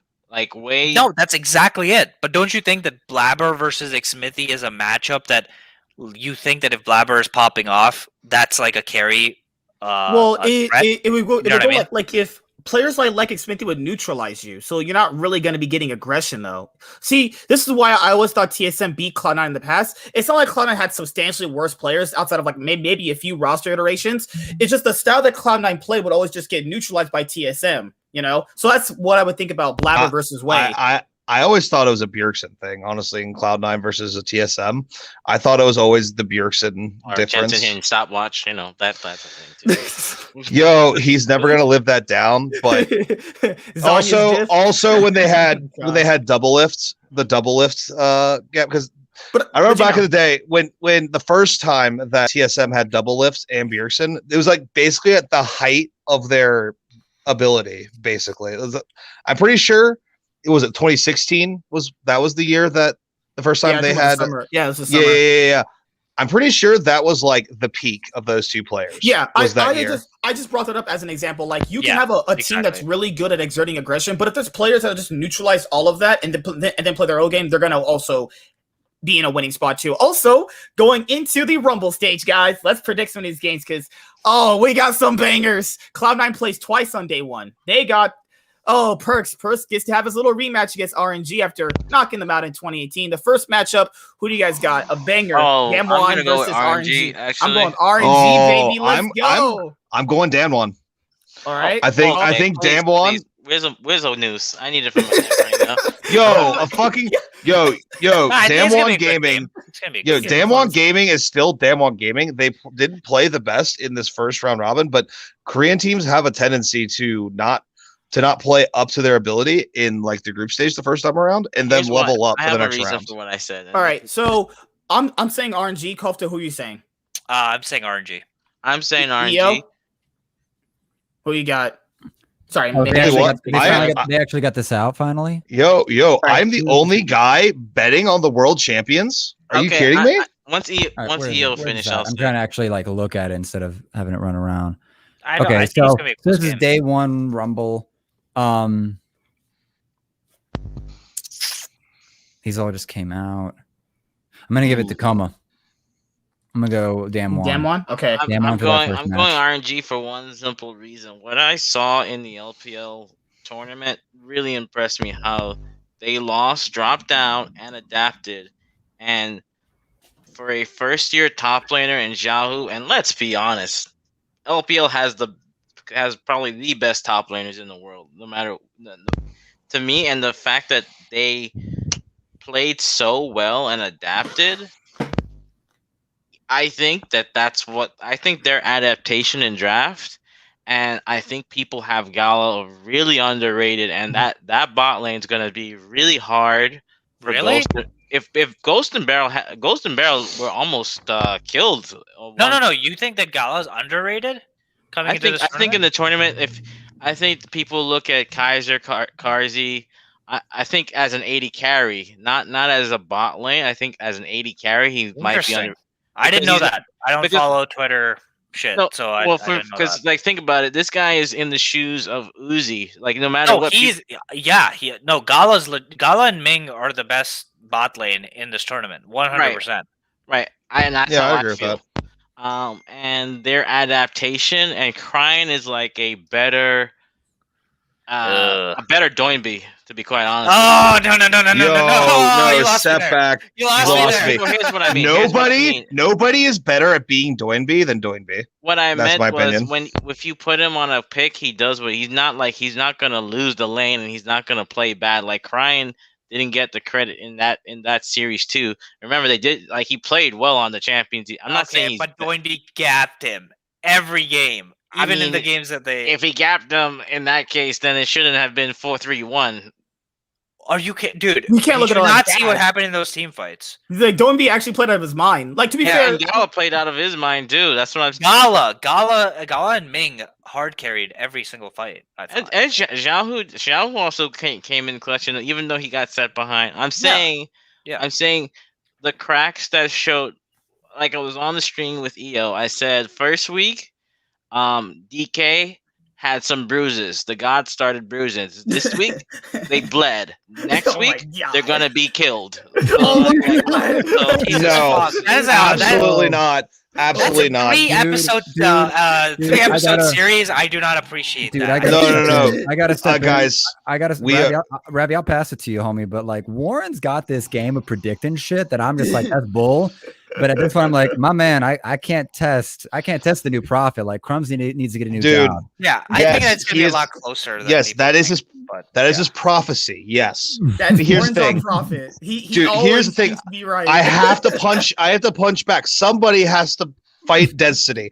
Are you a Slayer? I am Simone. And he is the anti-spirals right now. Oh my God. All right, next. Listen. All I'm saying is, yeah, they had a bad week, Damwon, but Damwon is the world champions for a reason. Like, I'm not gonna bet against them in this tournament until I see them get knocked out. Like, I'm just not gonna. Well, to be fair, the same argument people use for RNG of adapting like we did. I mean, did Damwon ever really need to adapt? Because they were never in fear of losing at a group stage, though. I want to see what they can do with Batman level prep time. And let's go to the rest of the games. Or just knock these out. Mad versus. No, we're not crediting that. Everyone's going to say Mad. Damwon versus PSG. All right. Damwon. All right. Cloud9. PCS has always been Korean killer, so I'm gonna be the oddball man. PSG can do it. You think that Damwon's gonna go 0-2 in the first week? Jesus fuck, dude. I'll say PSG. No, hell no. Hell yeah, man. Click this right now. Damwon's going 0-2. If Detonation Bogus Me can put them, you think PSG with a little prep time can't give Damwon a problem? Listen, yo. RNG, yeah, sure, they didn't drop a game, but look at the competition. Like, look, they didn't get tested at all. Damwon had a major region team in their group, and they had a rising, like, Detonation Focus Me was just playing really well. They were just fucking playing out of their minds. Matter though, because RNG it does. RNG did because they did what they're supposed. They're supposed to. Yeah, sure. Sure. They're supposed to beat those teams. If they didn't, if they dropped the game, it would have been embarrassing for them. Think about it. They're supposed to win. There's no ifs, ands, or buts. Yeah, and that leads that sort of supports my point. Like, they were so far above the teams that they were playing. Yeah, if they lost the game, it would have been embarrassing. Damwon dropping a game in a best of one to a major region is not exactly That's not out of the realm possibility. That's not a sub 5% chance thing of happening. Where I think all of RNG's game, if the EU or China did it over NA, we can all agree on that one. Yeah, sure, but it's still the thing that RNG, like they were basically a major league team playing a college team. Yeah. All right, so now we have Cloud9 versus RNG. Or can RNG get the revenge against Perks for them knocking them? I just LPL nerf. I want them out of the Rumble, but I want them. Oh my fuck! I thought you were cheering for the NA teams, Warren. I love RNG. I love that team. RNG wins this game, but Cloud9 does not go down quietly. They will swing back. Prediction. I'm going with RNG win absolutely demolished. Here's what I'll say. We'll see. I'm a C9 fan. I hope not, but I think Jace is pretty good. I think RNG wins this time around, but I think Cloud9 wins the next time around. That's my prediction too. We're gonna keep that Goku narrative running. Fudge is gonna get beaten up, and he's gonna be left dead on the ground, almost dead, and then he's gonna get healed, and he's gonna get the Zenkai boost. He's gonna Zenkai boost, and then the next game he's gonna get a counter pick, and he's gonna win his lane. Let's be honest here. We're not. I could care less who wins out of this. I just don't give a fuck. Now here it is. But one second. EO, what did you think about your prediction so far? See, my thought always comes down to like, what are you prepping more for? That's always what it comes down to when you have all these best of ones running through. So I really think like DK and RNG are going to prep most for each other. And so I would actually be perfectly okay with PSG taking DK and C9 taking RNG later on. Mad's going to easily knock out PGG. PSG is going to obviously take out PGG. And if you want to get to the C9 versus Mad, I would not be surprised. I would not be surprised if Mad takes C9, but I'll still put my vote on C9. This is the other like banger game, because obviously the banger game of the day is RNG versus Dan1, right? That's the banger. The next one, the second best game, is gonna be this NA versus EU. That's a hot take. Grudge match. Because here's the thing. You went from a different dimension, bro. Like what kind of dumbass prediction is that? What? Wait, you literally predicted that, Warren. You predicted PSG to beat DK. No, PGG. He had PGG. I didn't say. I said PSG. Are you saying that? Wait, are you saying my prediction? Oh my! All I'm saying is this is the second hypest match of the day. That's all I'm saying. Yeah. This is called scheduling to keep your audience. I didn't realize he said PGG. Okay. I thought you said PSG. My bad. Sean Avery does not misspell his predictions. Y'all need to get your shit. That's a hot take. I got you, man. I got you. That's a delusional take. Okay. If he ends up right, dude, if he ends up right, I'm slitting my throat before I'm never appearing on the show again. Holy shit. That's just out of this world. Yeah. Pinternet GG about to take y'all down under. Yeah. All right. So let's go through this. Let's break this down. Let's break this down. Cloud9 taking on Mad Lions. C9, sorry.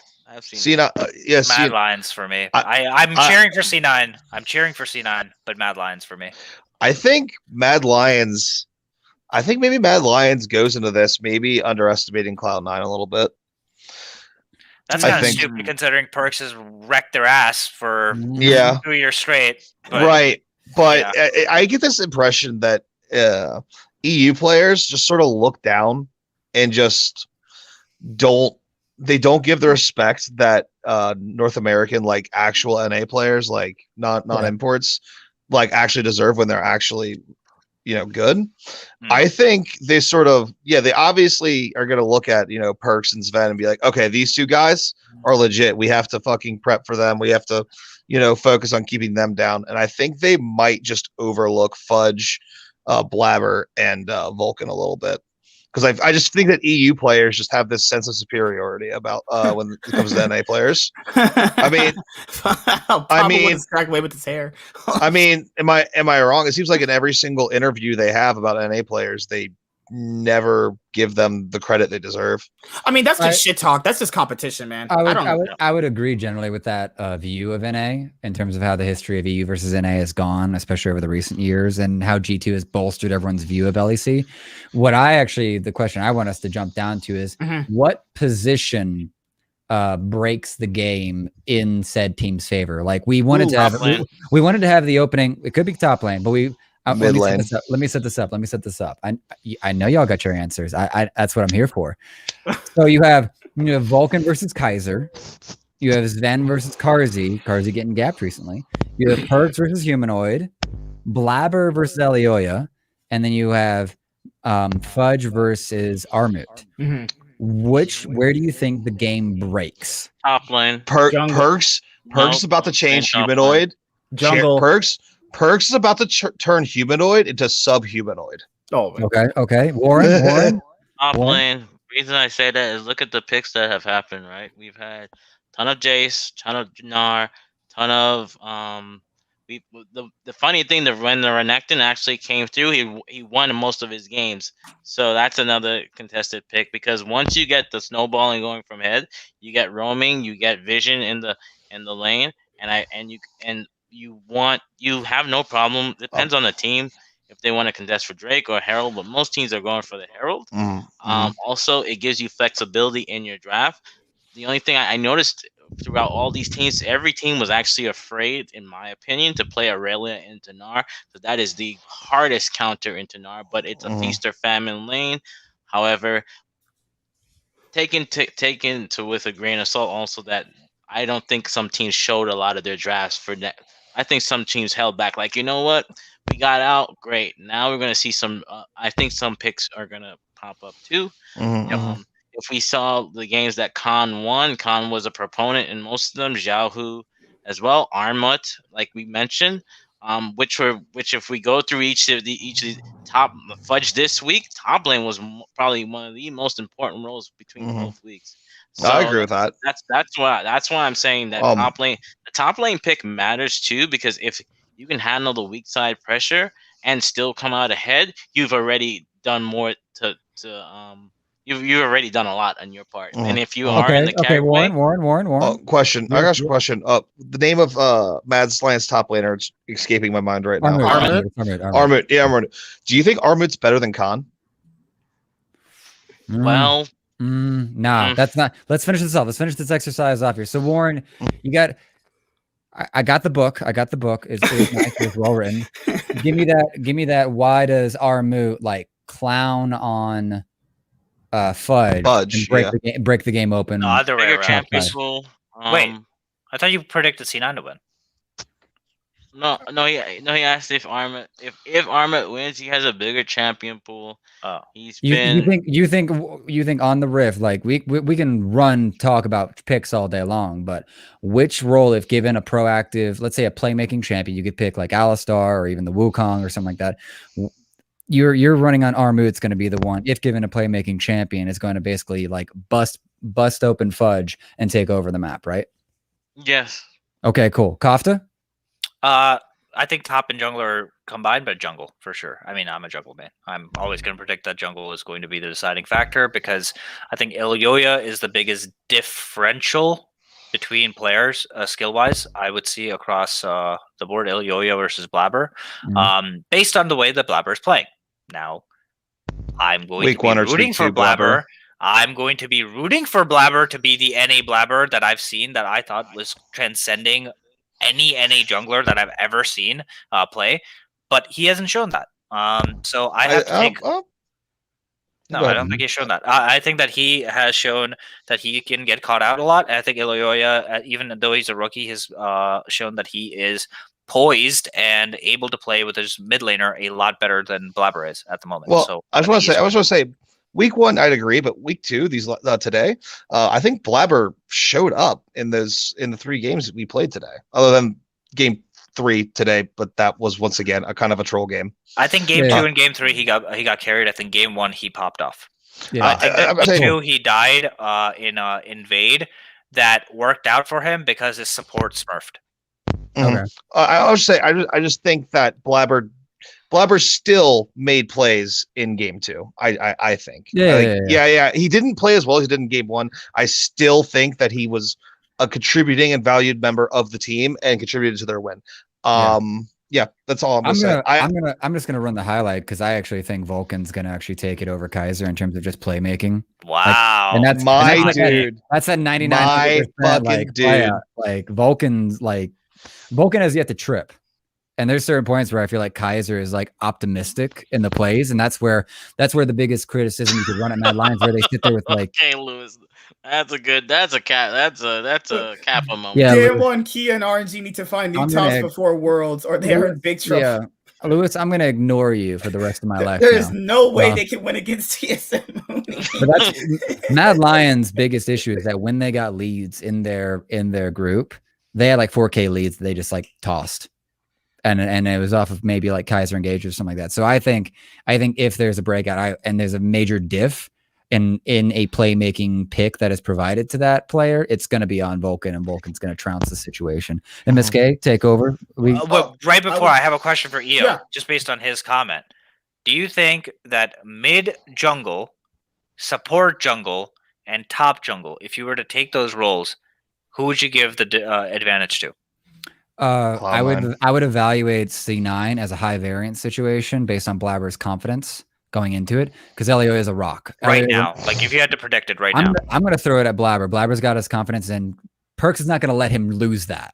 Okay. Like this goes back to like a different argument of like the reason you keep Perks over Caps in G2 is because right now G2, in my opinion, is just a super team that is not going to reach the peaks that everyone thinks it can based on the paper info. They lost their heart. They lost their heart. They lost their. You need a leader. That's where you can have the argument of whether or not Doinby was a top tier best mid laner when they won Worlds, but he is a leadership figure. Yep. And that's critical, and that's where.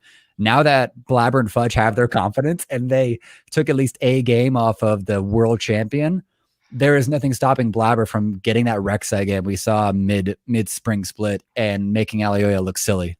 I'd love to see it, dude. I'd love to see it too. Yeah. All right. So hold on. I didn't get to explain my mid pick. Wait, what? Okay. You got it. You got your subhumanoid moment.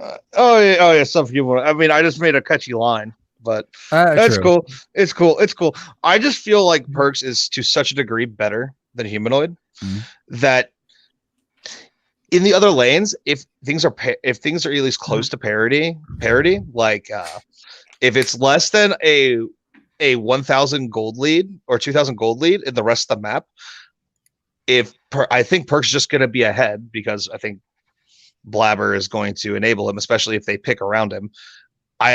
I just seen Perks just carry games when he has to so many times. I just don't, and against these players in EU, I just can't bet against the man. Like, this isn't RNG and this isn't Damwon.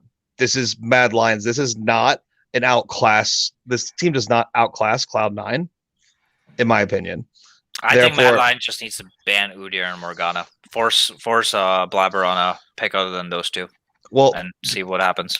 I mean, he showed in that game 3 today he can play Rumble. He can play Rumble, and there's other things he can play. I just carry.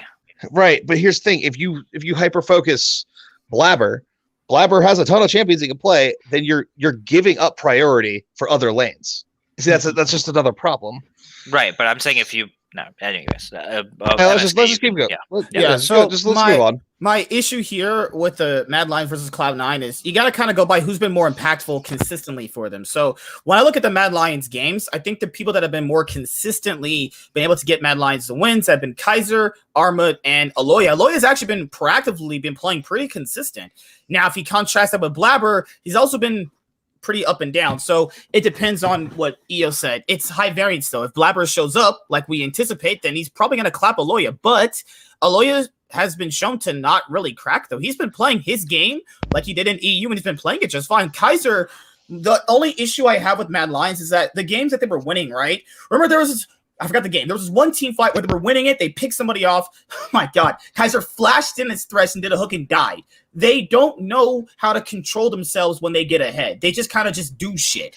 I feel like if Cloud9 get ahead against them, they'll be better at executing their lead. It's all about who can get the lead and execute it enough to win. Because when Mad Lions got leads, they did win. Let's be honest here. Them shits was whack. They pulled them out of their ass. But I agree 1,000%. But against these more consistent, better teams, that's not going to really be the case. So, and contrasting with Blabber too, Blabber was doing that scuttle crab stealing shit he was doing. Even today, he just did it against Infinity and he got caught out. Do that against RNG. Let's see how that works out for them. Let's see when we pass that. Real fast because I actually got to go. Go for it. I just want to say this. Here's the thing: this whole scuttle crab thing. they have some time to go review and do some coaching and iron that out. I think that Blabber, as long as Perks is behind him, hyping him up, keeping his morale up, I think he is just the better jungler.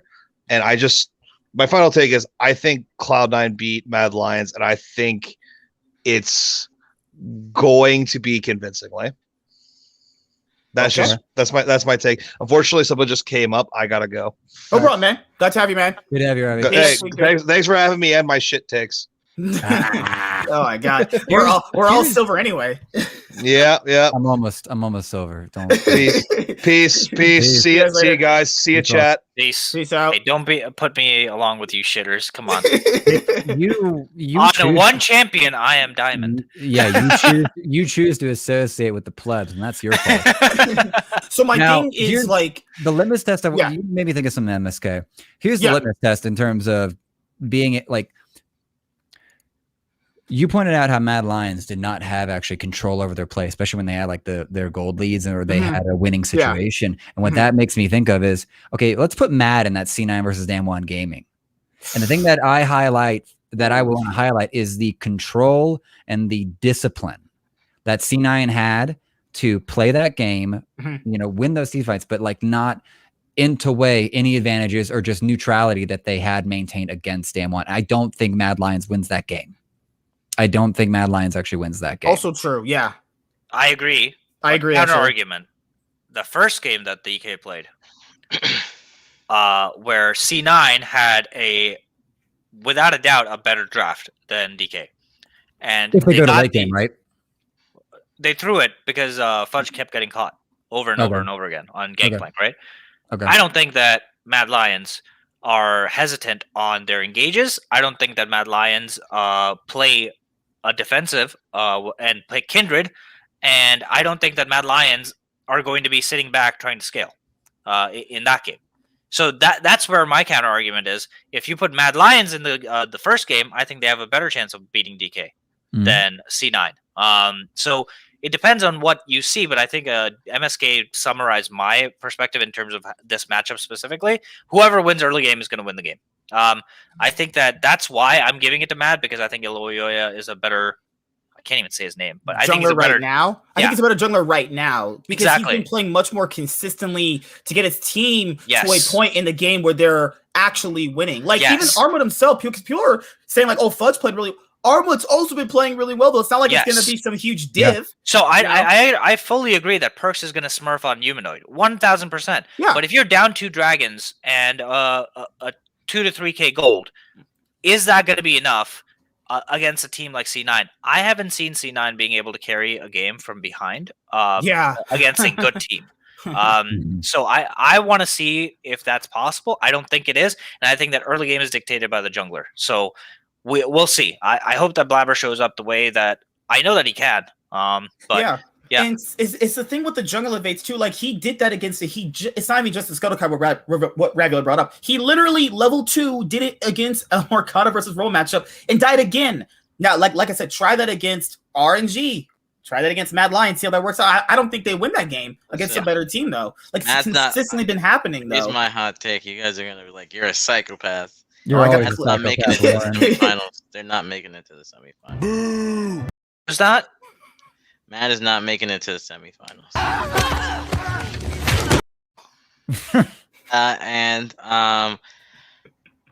Why? Who's replacing them? PSG? PSG? I have PSG. My boy Maple. PSG is each day they've had to prepare. Each week they've had to prepare. They've gotten better. Take the one. Listen, anyone that's watching this episode right now, let me just explain.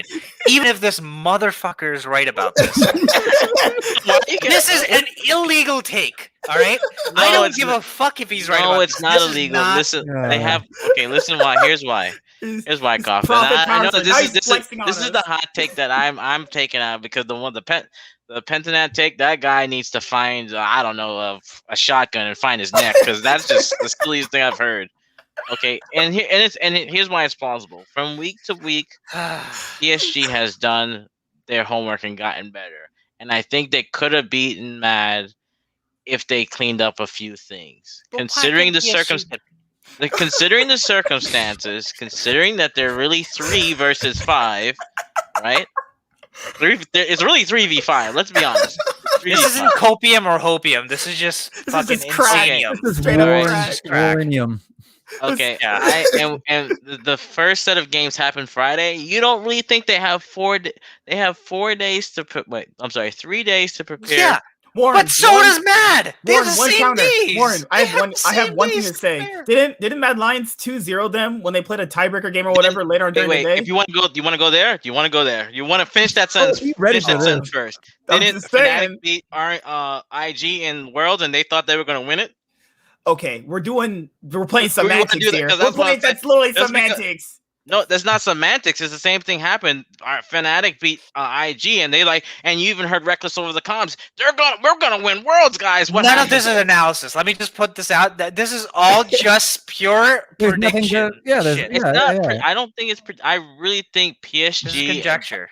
I think Doggo has been playing. EOS has been cast. I think Doggo has been playing really good, and there's a reason why they got the guy for the sub. And considering their support, I really think that they're gonna really do the Kaiser. I really think they're gonna get the wins off of Mad that they didn't get. I really think so. No, you're right, dude. Kai Wing, there's some good supports to the tournament though. Kaiser, Kai Wing, and Ming. It's hard. Are you ready to leave the stream now? Oh my god! Oh god! If it happens, he's just like flexing his profit powers on us. If it happens, I don't give you shit because this is a safety pick. And if it happens, then it's a best of one. It should happen. In pajamas if it happens. No. If it happens for me, if it happens. No, Warren. If this happens, I'll pay Twitter whatever it is to change your name to Warren the Prophet.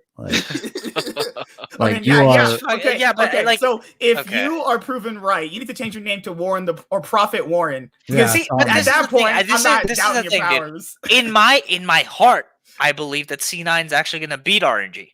Like I have some kind of inclination that it's going to happen, but I'm not going to fucking predict it because I have no analysis to back it up. Oh, I have zero. With a faith-based religion around a perks and a Cloud9. Who saw that? I know. Like even I'm delusional when it comes to it, but I have to have analysis. I say it's in a mocking tone, but I am the one like giving out the wine and bread at the ceremony and stuff. So I if it happens, it happens. But like I think there needs to be some kind of analysis. Like I don't. You didn't give me a good enough analysis. I'll say this. RNG beat Cloud9, and I'll say Cloud9 beat Mad Lions. So because you could also say the same thing of like it's basically reverse of the groups. Like because Mad Lions also my god, were they really challenged though? They were to a certain point, but that was only based off them actually just fucking up. They're only challenged because they literally were just throwing leads away. Istanbul literally did a misfits in the game that they should have won. They literally dive and instead of just playing smart and using their head. Yeah. Istanbul should have been 3-3 and would have had a tiebreaker probably with Mad, and I guarantee that would have been a banger of a match. I don't know who's gonna win, but Istanbul really scared the crap out of them. So that's why save me from these takes, man. Nah, man.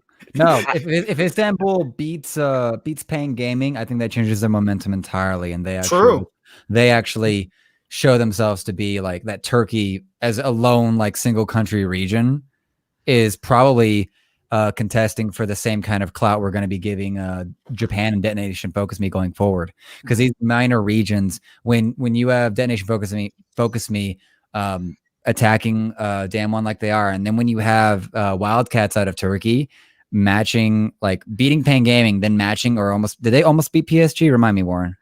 They almost beat Mad. They almost beat Mad. They got stomped by PSG both times. So if they actually end up like almost beating Mad, and you have all these almost with the minors, because these aren't even just like cheese strats to get them ahead. This is like straight up the game as it is, as we all know it. Like, yeah. I the last Turkey take, that's not crazy to me. PSG getting out, and he'll be back. PSG getting into semis. Warren, I'm gonna need to kick you out of my server at this rate. Maple's made it to top 4 at MSI before. Is it just a Maple diff? I mean, so far, let's be honest. Through through most tournaments, I've been pretty correct with really good analysis. Me and Costa will find our swords and die on them before. Okay, guys. Now he's just flexing his profit powers on us. He's like, "You fucking scrubs don't understand the power that I have." We really don't. And if he's right about PSG, I'm gonna start the next show screaming.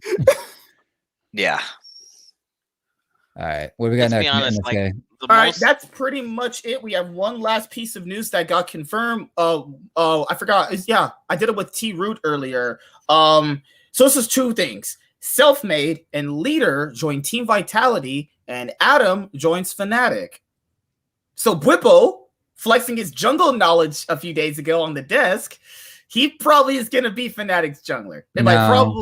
Maybe. No, I'm still going back to like the cursed like crackdown Bwipo episode. Is this confirmed? And other Bwipo, like, no, the moves have been confirmed, but Bwipo changing his role I don't think has been confirmed. We've been playing jungle a lot on his accounts, so I'm like, because remember when Perks was switching, he played a lot of ADC though too. He could be, or he's just trying to understand why Selfmade had bad opinions, according to him, on how to play the game. See, the only thing that I understood about Bwipo is that I would feel he'd be far more likely to go mid lane as a career change, because he would actually have a better chance of affecting the whole game and carrying teams easier than he would from the top lane. If Fnatic replaces Niski after what happened last split, I'm going to lose my fucking shit. He was the only person on that team that wasn't inting. Like, he was a stable rock on that team, and if they're going to scapegoat him, I'm going to lose my shit. And he doesn't deserve that. Like, Niski deserves to at least have one more split with this team. Maybe it's Upset, like, because that means they will be keeping Niski, Upset, and Hylissang. You would have Adam and Bwipo jungle. I mean, who the fuck is Adam, by the way? He's from K Corp, EU Masters. They paid approximately 200K in euros for him. Then they overpaid, I bet.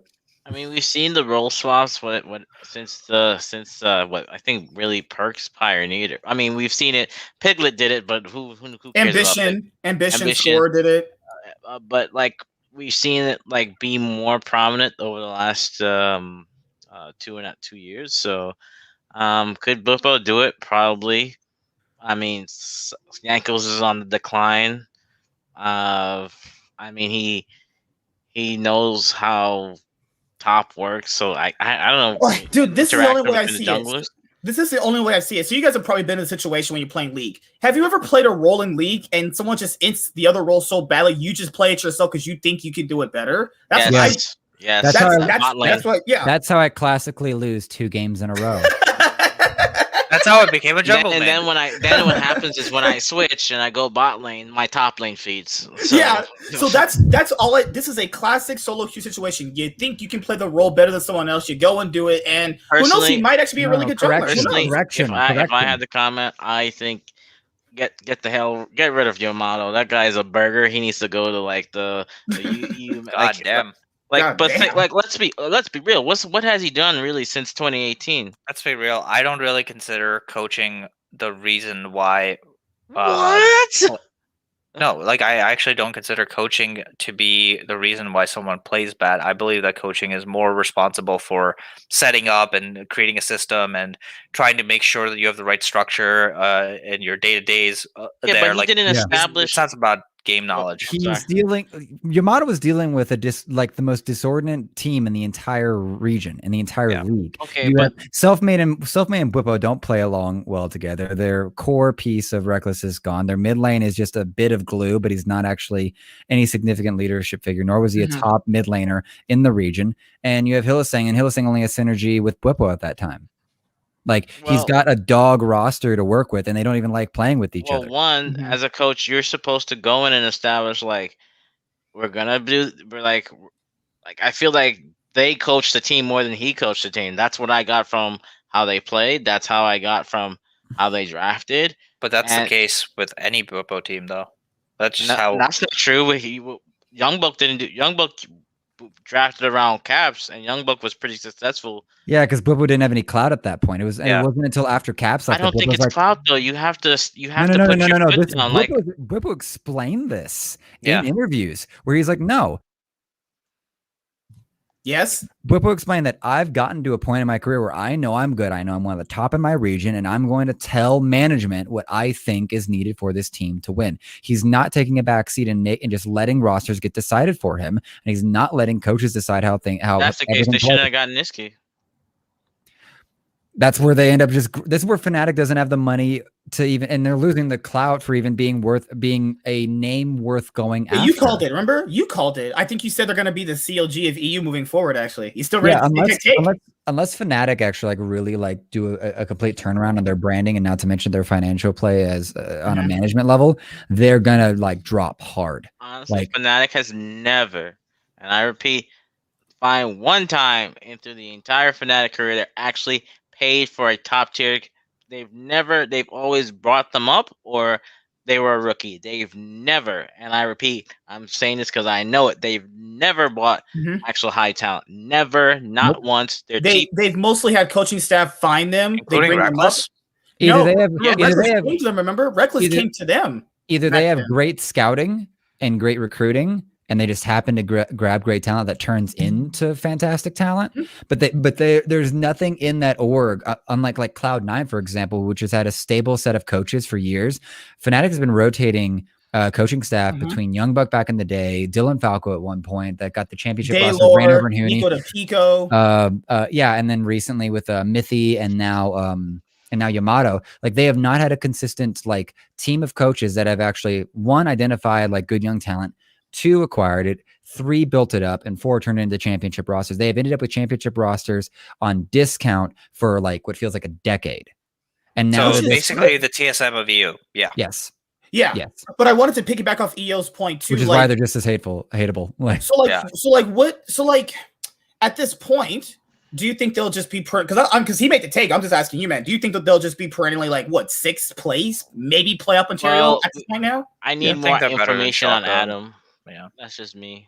So my thing with that, because you had the thing about the lane switching. So Bwipo probably thinks he could just be a better jungler and communicate things better and impact the map differently.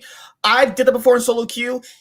I have enjoyed going to another role and liking the other role, but it's Selfmade was literally the best jungler in the region, one of the best jungler in the regions, right? So this is my thing is if he's switching and he's not actually better than Selfmade or impacts the game any differently or better in a way that makes him productive around the map, it's gonna be a waste of time. He's just running out his contract. No one's bought him out yet. That too. Also, let's as an example, look at let's use Genax, right? Genax was on SK, we replaced Pyrian, which is not saying much. Okay, let's be Faker, remember? And before he was known as basically a Fortrick, the Volley, Vlad, Aatrox, and Scion. And then he pretty much stepped it up this year with showing that he could carry. He played the Gnar, the Jace. So is it possible? Yes. Does Bwipo have a lot of knowledge? Yes. Remember, he did play bot lane a bit when Reckless decided to bench himself. So it's not like he hasn't played a different role too. We tend to forget it when the mages were a thing. Now the problem is that jungle is very Kafka knows it's a lot of planning. It's a lot of 20 seconds more on the map can cost you a Drake, can cost your camps. A lot of just time is too precious for a jungler, right?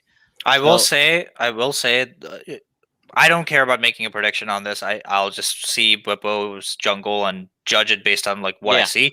But I will say the best role to swap to a jungler is top.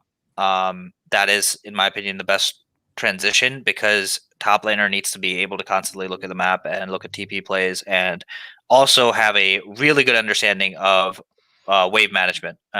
Those are the two most key important things about playing top lane, and those are also two key things in elite jungle play that you have to constantly be aware of. I think that mentality-wise, Bwipo is absolutely able to be a good jungler, because he generally plays top lane in a way to get his mid and bot ahead.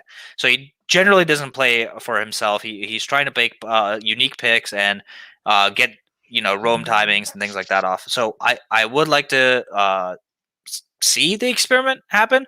I'm not sure if it will, but Yeah, we'll see what happens based on that. But I'm not completely throwing him under the bus yet. Yeah, I need. Let's give me personally. I would want to see 6 games because that's pretty. That's at least what. Because I don't know how many. That's at least a third of their season of the split. 6 games is a fair assessment. Yeah. Also, I haven't seen a single game from Adam. Me neither. So I don't want to go and watch some of his EU Master stuff. If he's a carry top laner, that makes sense for this team. That's what I'll say. Because you're going to have a mid laner that's enabling his jungler and a jungler that's enabling the rest of his map. I don't expect Beppo to come into this and be a power farm carry jungler. That doesn't make sense to me. If he is going to do that, then it also doesn't make sense to have Niski on that team. That's what I'll say. Right, Magi Felix. Yeah, we'll see. We'll see what happens. Like, yeah, that's pretty much it. The last bit of news was Nuke Duck and Denick joined XL, but XL's a walking L anyway. So that could be. I mean, that could be. I think that'll work out. They could finally make playoffs. That's Young Bucks over there, man. Isn't there issues right now? There's like some kind of issue with the contract situation for XL, wasn't there? Like they try to get rid of someone and then they realized that they couldn't mid-split. Yeah, and then they had to bring them back. So they wasted money flying them home and then wasted money flying them back. Oh, is that okay? So, but yeah, they didn't actually get rid of them. No, but okay. I mean, I don't know. I mean, having Nuke Duck is good for them. Like, they probably thinking to themselves, okay, we get a veteran and we can have that. Bro, Dollar Store Bjergsen, we've been over this. And at least confirmed on they took first place in the EU Masters Spring 2021. So so he's you could contend he's the best top laner out of the ERLs, and he's a French player from top lane out of Carmine Corp. So yeah. So and he's been around for a bit. He's been playing since February 2020. Yeah, that's pretty much. So yeah. So if he's coming on over to Fnatic, Bwipo's changing roles, and I guess he could be in the jungle if they're not getting rid of Niski to put him in mid. Yeah, we'll see how it works. Yeah. So I see nothing wrong with this or nothing surprising about this. Yeah. The last thing I think, me and my friend talked about it yesterday when we were driving home. It was the I Will Dominate's video he made about MSI not mattering. This is the only thing I'm gonna say on it, and then we can head out of here. So it's just my take on it, because I watched the video. It's like, if we keep saying stuff doesn't matter, why are we watching League at all? At a certain point, it's got to be like, okay, if this legitimately doesn't matter, why are we watching? What was this? Can you summarize it in like a minute? Like, what was his take? He believed that the LPL format and tournament in their region is better, right? And then when people go to MSI and that team wins MSI, people would assume that's the best team in the world when there's clearly better teams in the LPL, obviously, right? Okay.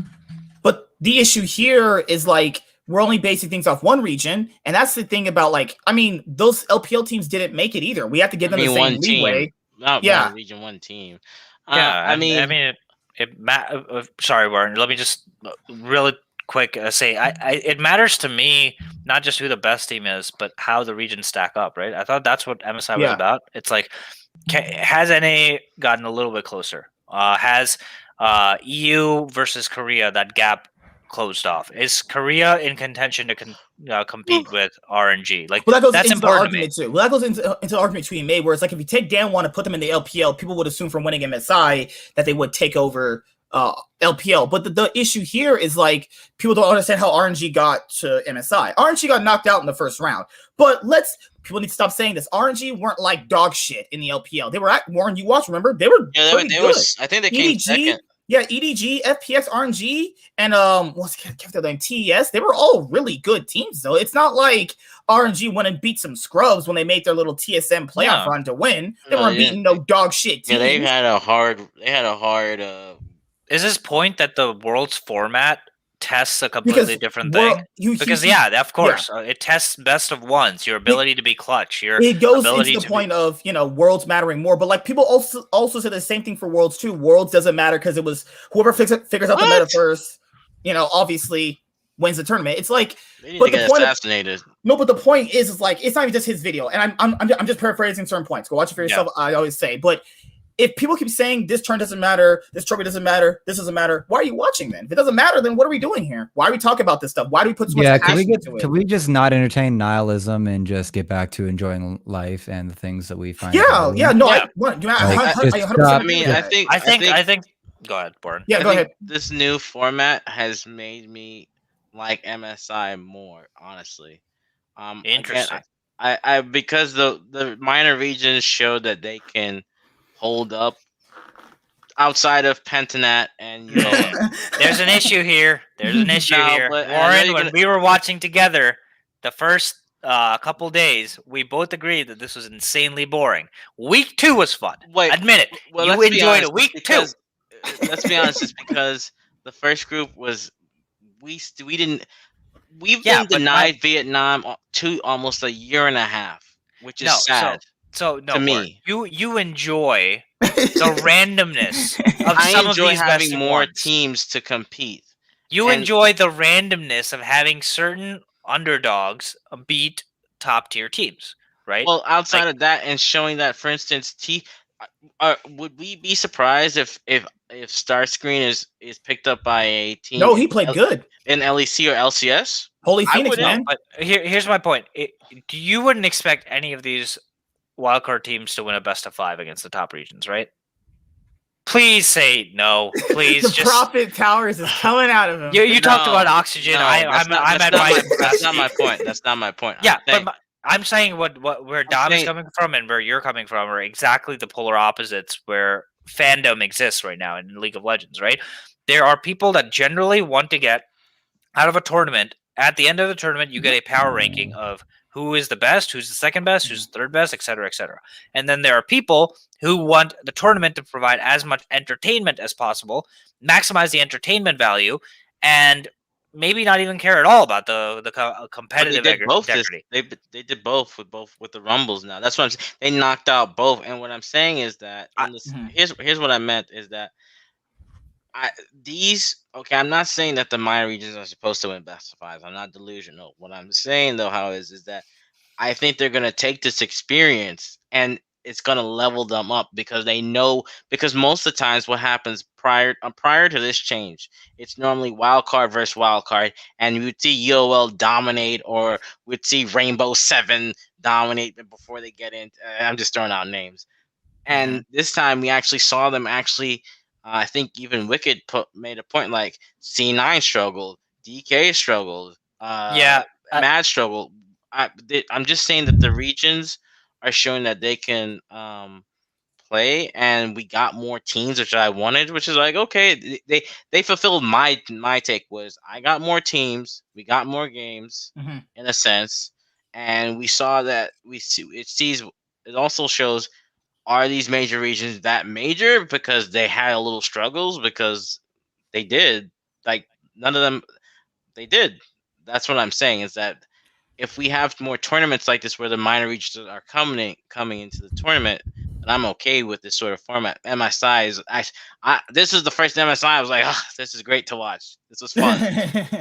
That's for me. Sean kind of summed it in one way. MSI matters, but not remotely comparable to Worlds. The only ones that don't really matter is some like regional titles, like minor region titles / LCS titles, and the very first seasons of Worlds with Fnatic. Yeah, but then I liked EL's point too. It's like, how come we just can't enjoy shit? Like, we just watch it, enjoy it. I enjoyed this MSI. This MSI was fun. Well, not just you in particular. It's like, why do we place value on enjoyment though? If you like it, you'll like it. If you don't like it, then just don't watch then. Because, like, let's be honest here. Let's just say Cloud9 win MSI, right? I'm pretty sure a lot of the fans would be happy about that. That's a good, will make you feel great. You know, I'm like, imagine how EU felt when G2 won 2019. That made them feel amazing. And I love that feeling. You know, I like that people get to be happy that the region won something. You know, and to say it doesn't matter, that sounds so salty, though. That's like someone who loses some shit. Like, no, you only won because of this. That's literally that's what salty people say. Can we just call this a shit take and move on? To be fair, do you want a hug? No, I like for us to stop wasting my time. Oh, like I'm sorry to sound selfish on that one, but I'm not interested in shit takes like that. Yeah, you're fine. Do you need a hug still? I think to hug people. Oh, no, I got it. We're good. We're good. Okay, Kofta's hugging me right now, right? But no, there guys, we go. Yeah, that's it. We had a great show. Honestly, we had amazing takes, and then Warren's crazy PSG's getting out of groups with Mad Lions. This dude, Warren. If you're right again, we're gonna have words, man. Like, anything else you guys want to say before we head out of here? S2E21 makes it to finals. I'm kidding. That's capping. That's capping. If I RNG Cloud9 finals, you heard it here first. Holy shit! Hey, if C9 actually plays against Mad Lions somehow, they can make it to finals. It's possible. In a best of 5, I could see Perks smurfing it. Yeah. And I'm here. Yeah. If you want to catch it, I get Kafta when he's not working in Warren. I have a job now, but we've been co-streaming on my Twitch channel. Yeah, thank you. Let's go. So not in these early morning ones or whatnot, but probably on the weekend, I'll be co-streaming. And I'm not popular enough to actually get like flagged for not live streaming it as opposed to co-streaming it. So if you want to come watch us talk smack about the game and dude, send me a link. I didn't know you had a Twitch. Just send me a link, okay? Roger. You have me on Twitter, don't you? Just send me a link, man. I'll give you a follow. Because I'm on Twitch so much, but I generally follow my friends if they Twitch stream because, support the friends and stuff. That's it, guys. We'll see you back here next week for PSG to beat top 4. Because on Tuesday, when the games conclude, we'll have a podcast. So, that's how it works. All right, Warren, you ready to be right again? I just give me my crown right now. All right, guys. I'm a Nightwing, and Way of Life Esports is signing out. See you guys later. Peace.